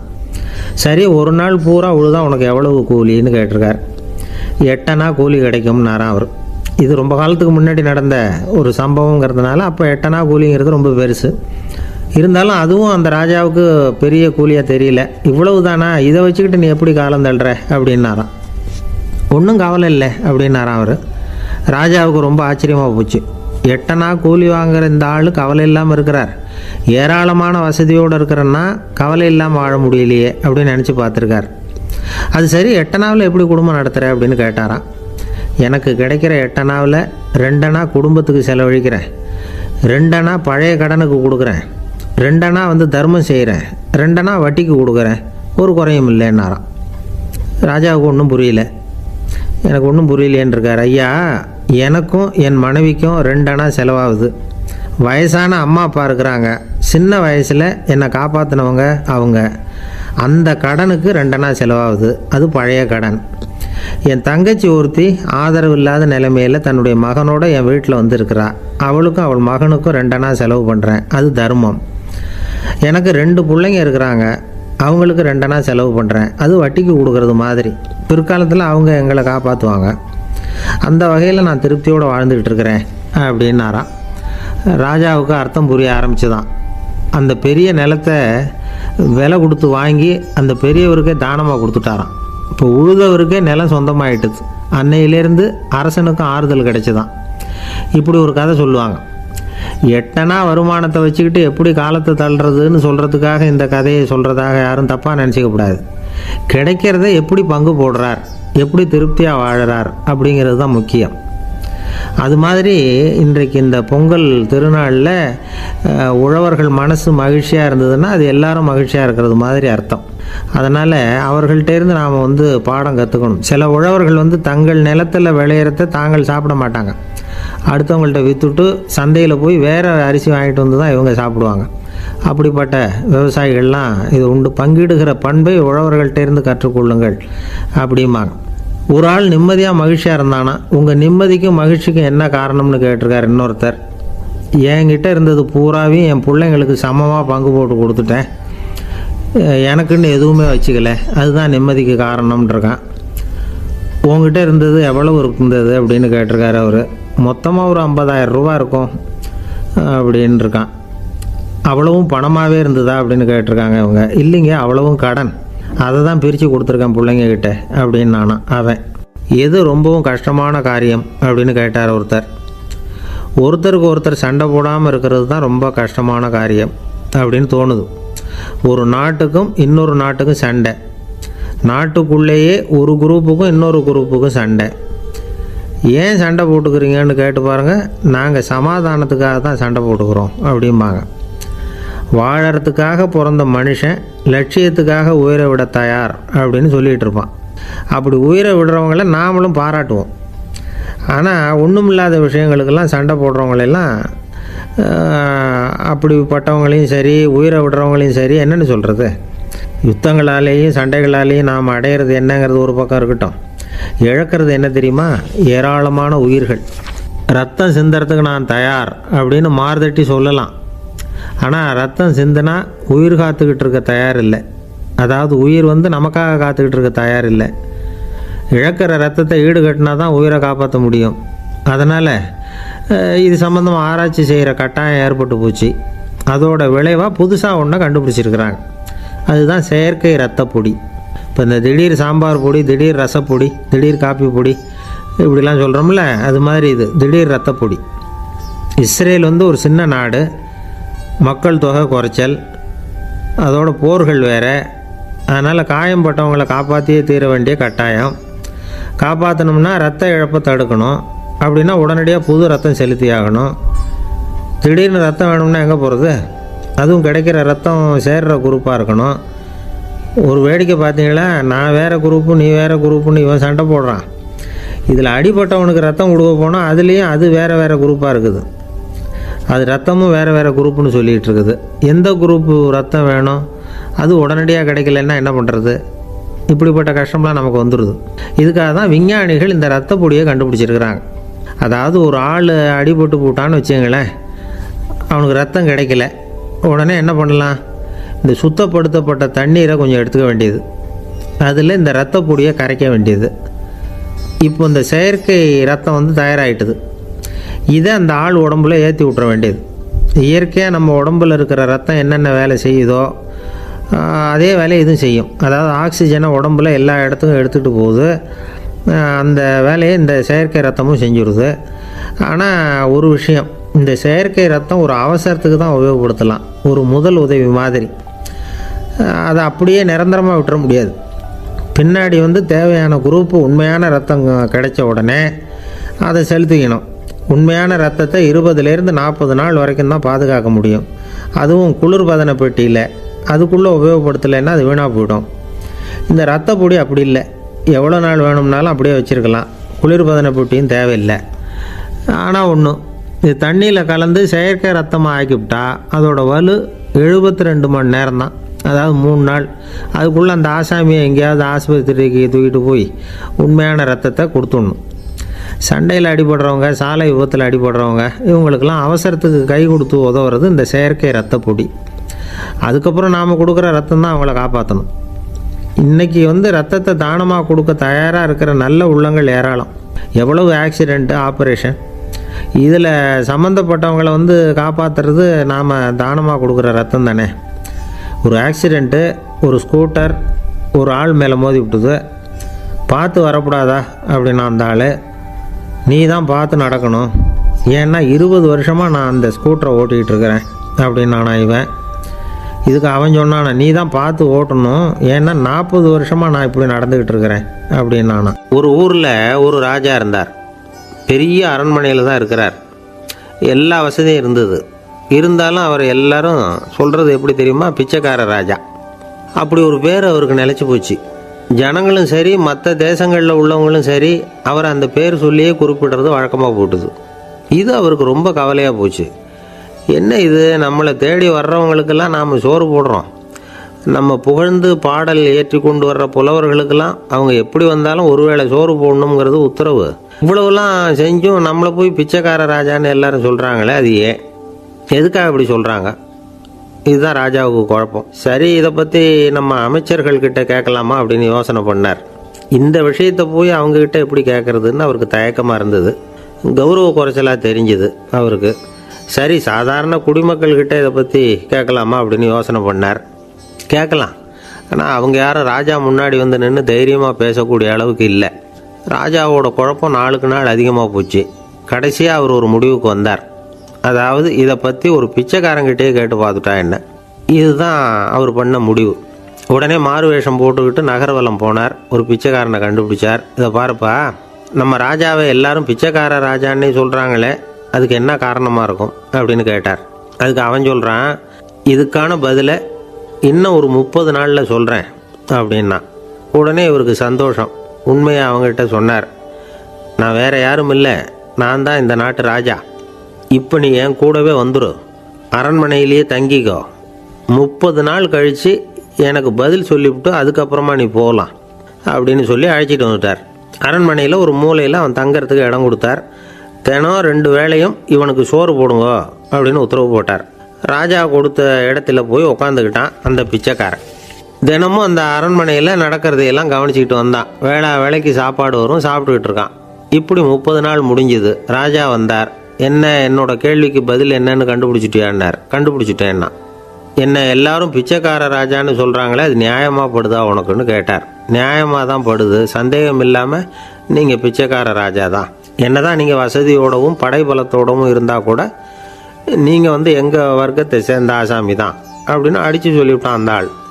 ஏனால் அப்படி சொல்கிறேன்னு கேட்டார் இவர். அரசே, ஒரு உண்மையை கண்டுபிடிச்சி சொல்கிறதா நான் உங்ககிட்ட சொன்னேன். நீங்கள் ராஜ பரம்பரைன்னா உடனே உங்கள் கழுத்தில் கிடக்கிற முத்து மாலையை கழட்டி பரிசாக கொடுத்துருப்பீங்க, பொண்ணையும் மணியையும் கொடுத்துருப்பீங்க. ஆனால் நீங்கள் அப்படி செய்யலை. என்னை ஒரு மூலையில் உட்கார வச்சு 2 வேளை சோறு போட சொன்னீங்க. உங்களை தேடி யார் வந்தாலும், யார் வந்து பாராட்டி பேசினாலும் அல்லது பிரச்சனைகளை சொன்னாலும் நீங்கள் செய்கிற ஒரே காரியம் சோறு போடுறது தான். பிச்சைக்காரனுக்கு சோறு மட்டும்தான் உலகம். உங்கள் விஷயத்திலையும் நீங்கள் அப்படி தான் நினைக்கிறதாக தெரியுது. நல்லா கவனிங்க. எந்த ஒரு பிரச்சனைக்கும் சோறு தான் முடிவுன்னு நினைக்கிறீங்க பாருங்கள். நீங்கள் சந்தேகமில்லாத எங்களை சேர்ந்த ஆள் தான் அப்படின்னு விட்டான் அந்த பிச்சைக்காரன். அதுக்கப்புறம் தான் அந்த ராஜா தன்னுடைய தவறுகளையெல்லாம் திருத்திக்கிட்டாராம். பசின்னு வர்றவங்களுக்கு சோறு தான் போடணும், அது தப்பு இல்லை. பாராட்ட வர்றவங்களுக்கெல்லாம் சோத்தையே போட்டு அனுப்புனா இப்படி தான் பேர் வரும். எனக்கு தெரிஞ்ச ஒருத்தர் தினமும் யாராவது ஒருத்தரை தன் வீட்டுக்கு அழைச்சிட்டு போவார், சாப்பாடு போட்டு அனுப்புவார். முன்னறிவிப்பு இல்லாமல் திடீர்னு ஒரு விருந்தாளியோட வீட்டில் போய் இவர் நிற்கிறது வழக்கம். அந்த அம்மாவும் இவருக்காக தயார் பண்ணி வச்சுருந்ததை இவர் அழைச்சிட்டு வந்திருக்கிற விருந்தாளிக்கு போட்டுருவாங்க. விருந்தாளி சாப்பிட்டுட்டு போனதுக்கப்புறம் இவர் மனைவிகிட்ட உனக்கு சிரமம் வேணாம் அப்படின்னு சொல்லிவிட்டு பக்கத்தில் உள்ள ஒரு ஹோட்டலுக்கு போய் காசு கொடுத்து சாப்பிட்டுட்டு வந்துடுவார். பல நாள் இப்படி நடக்கும்.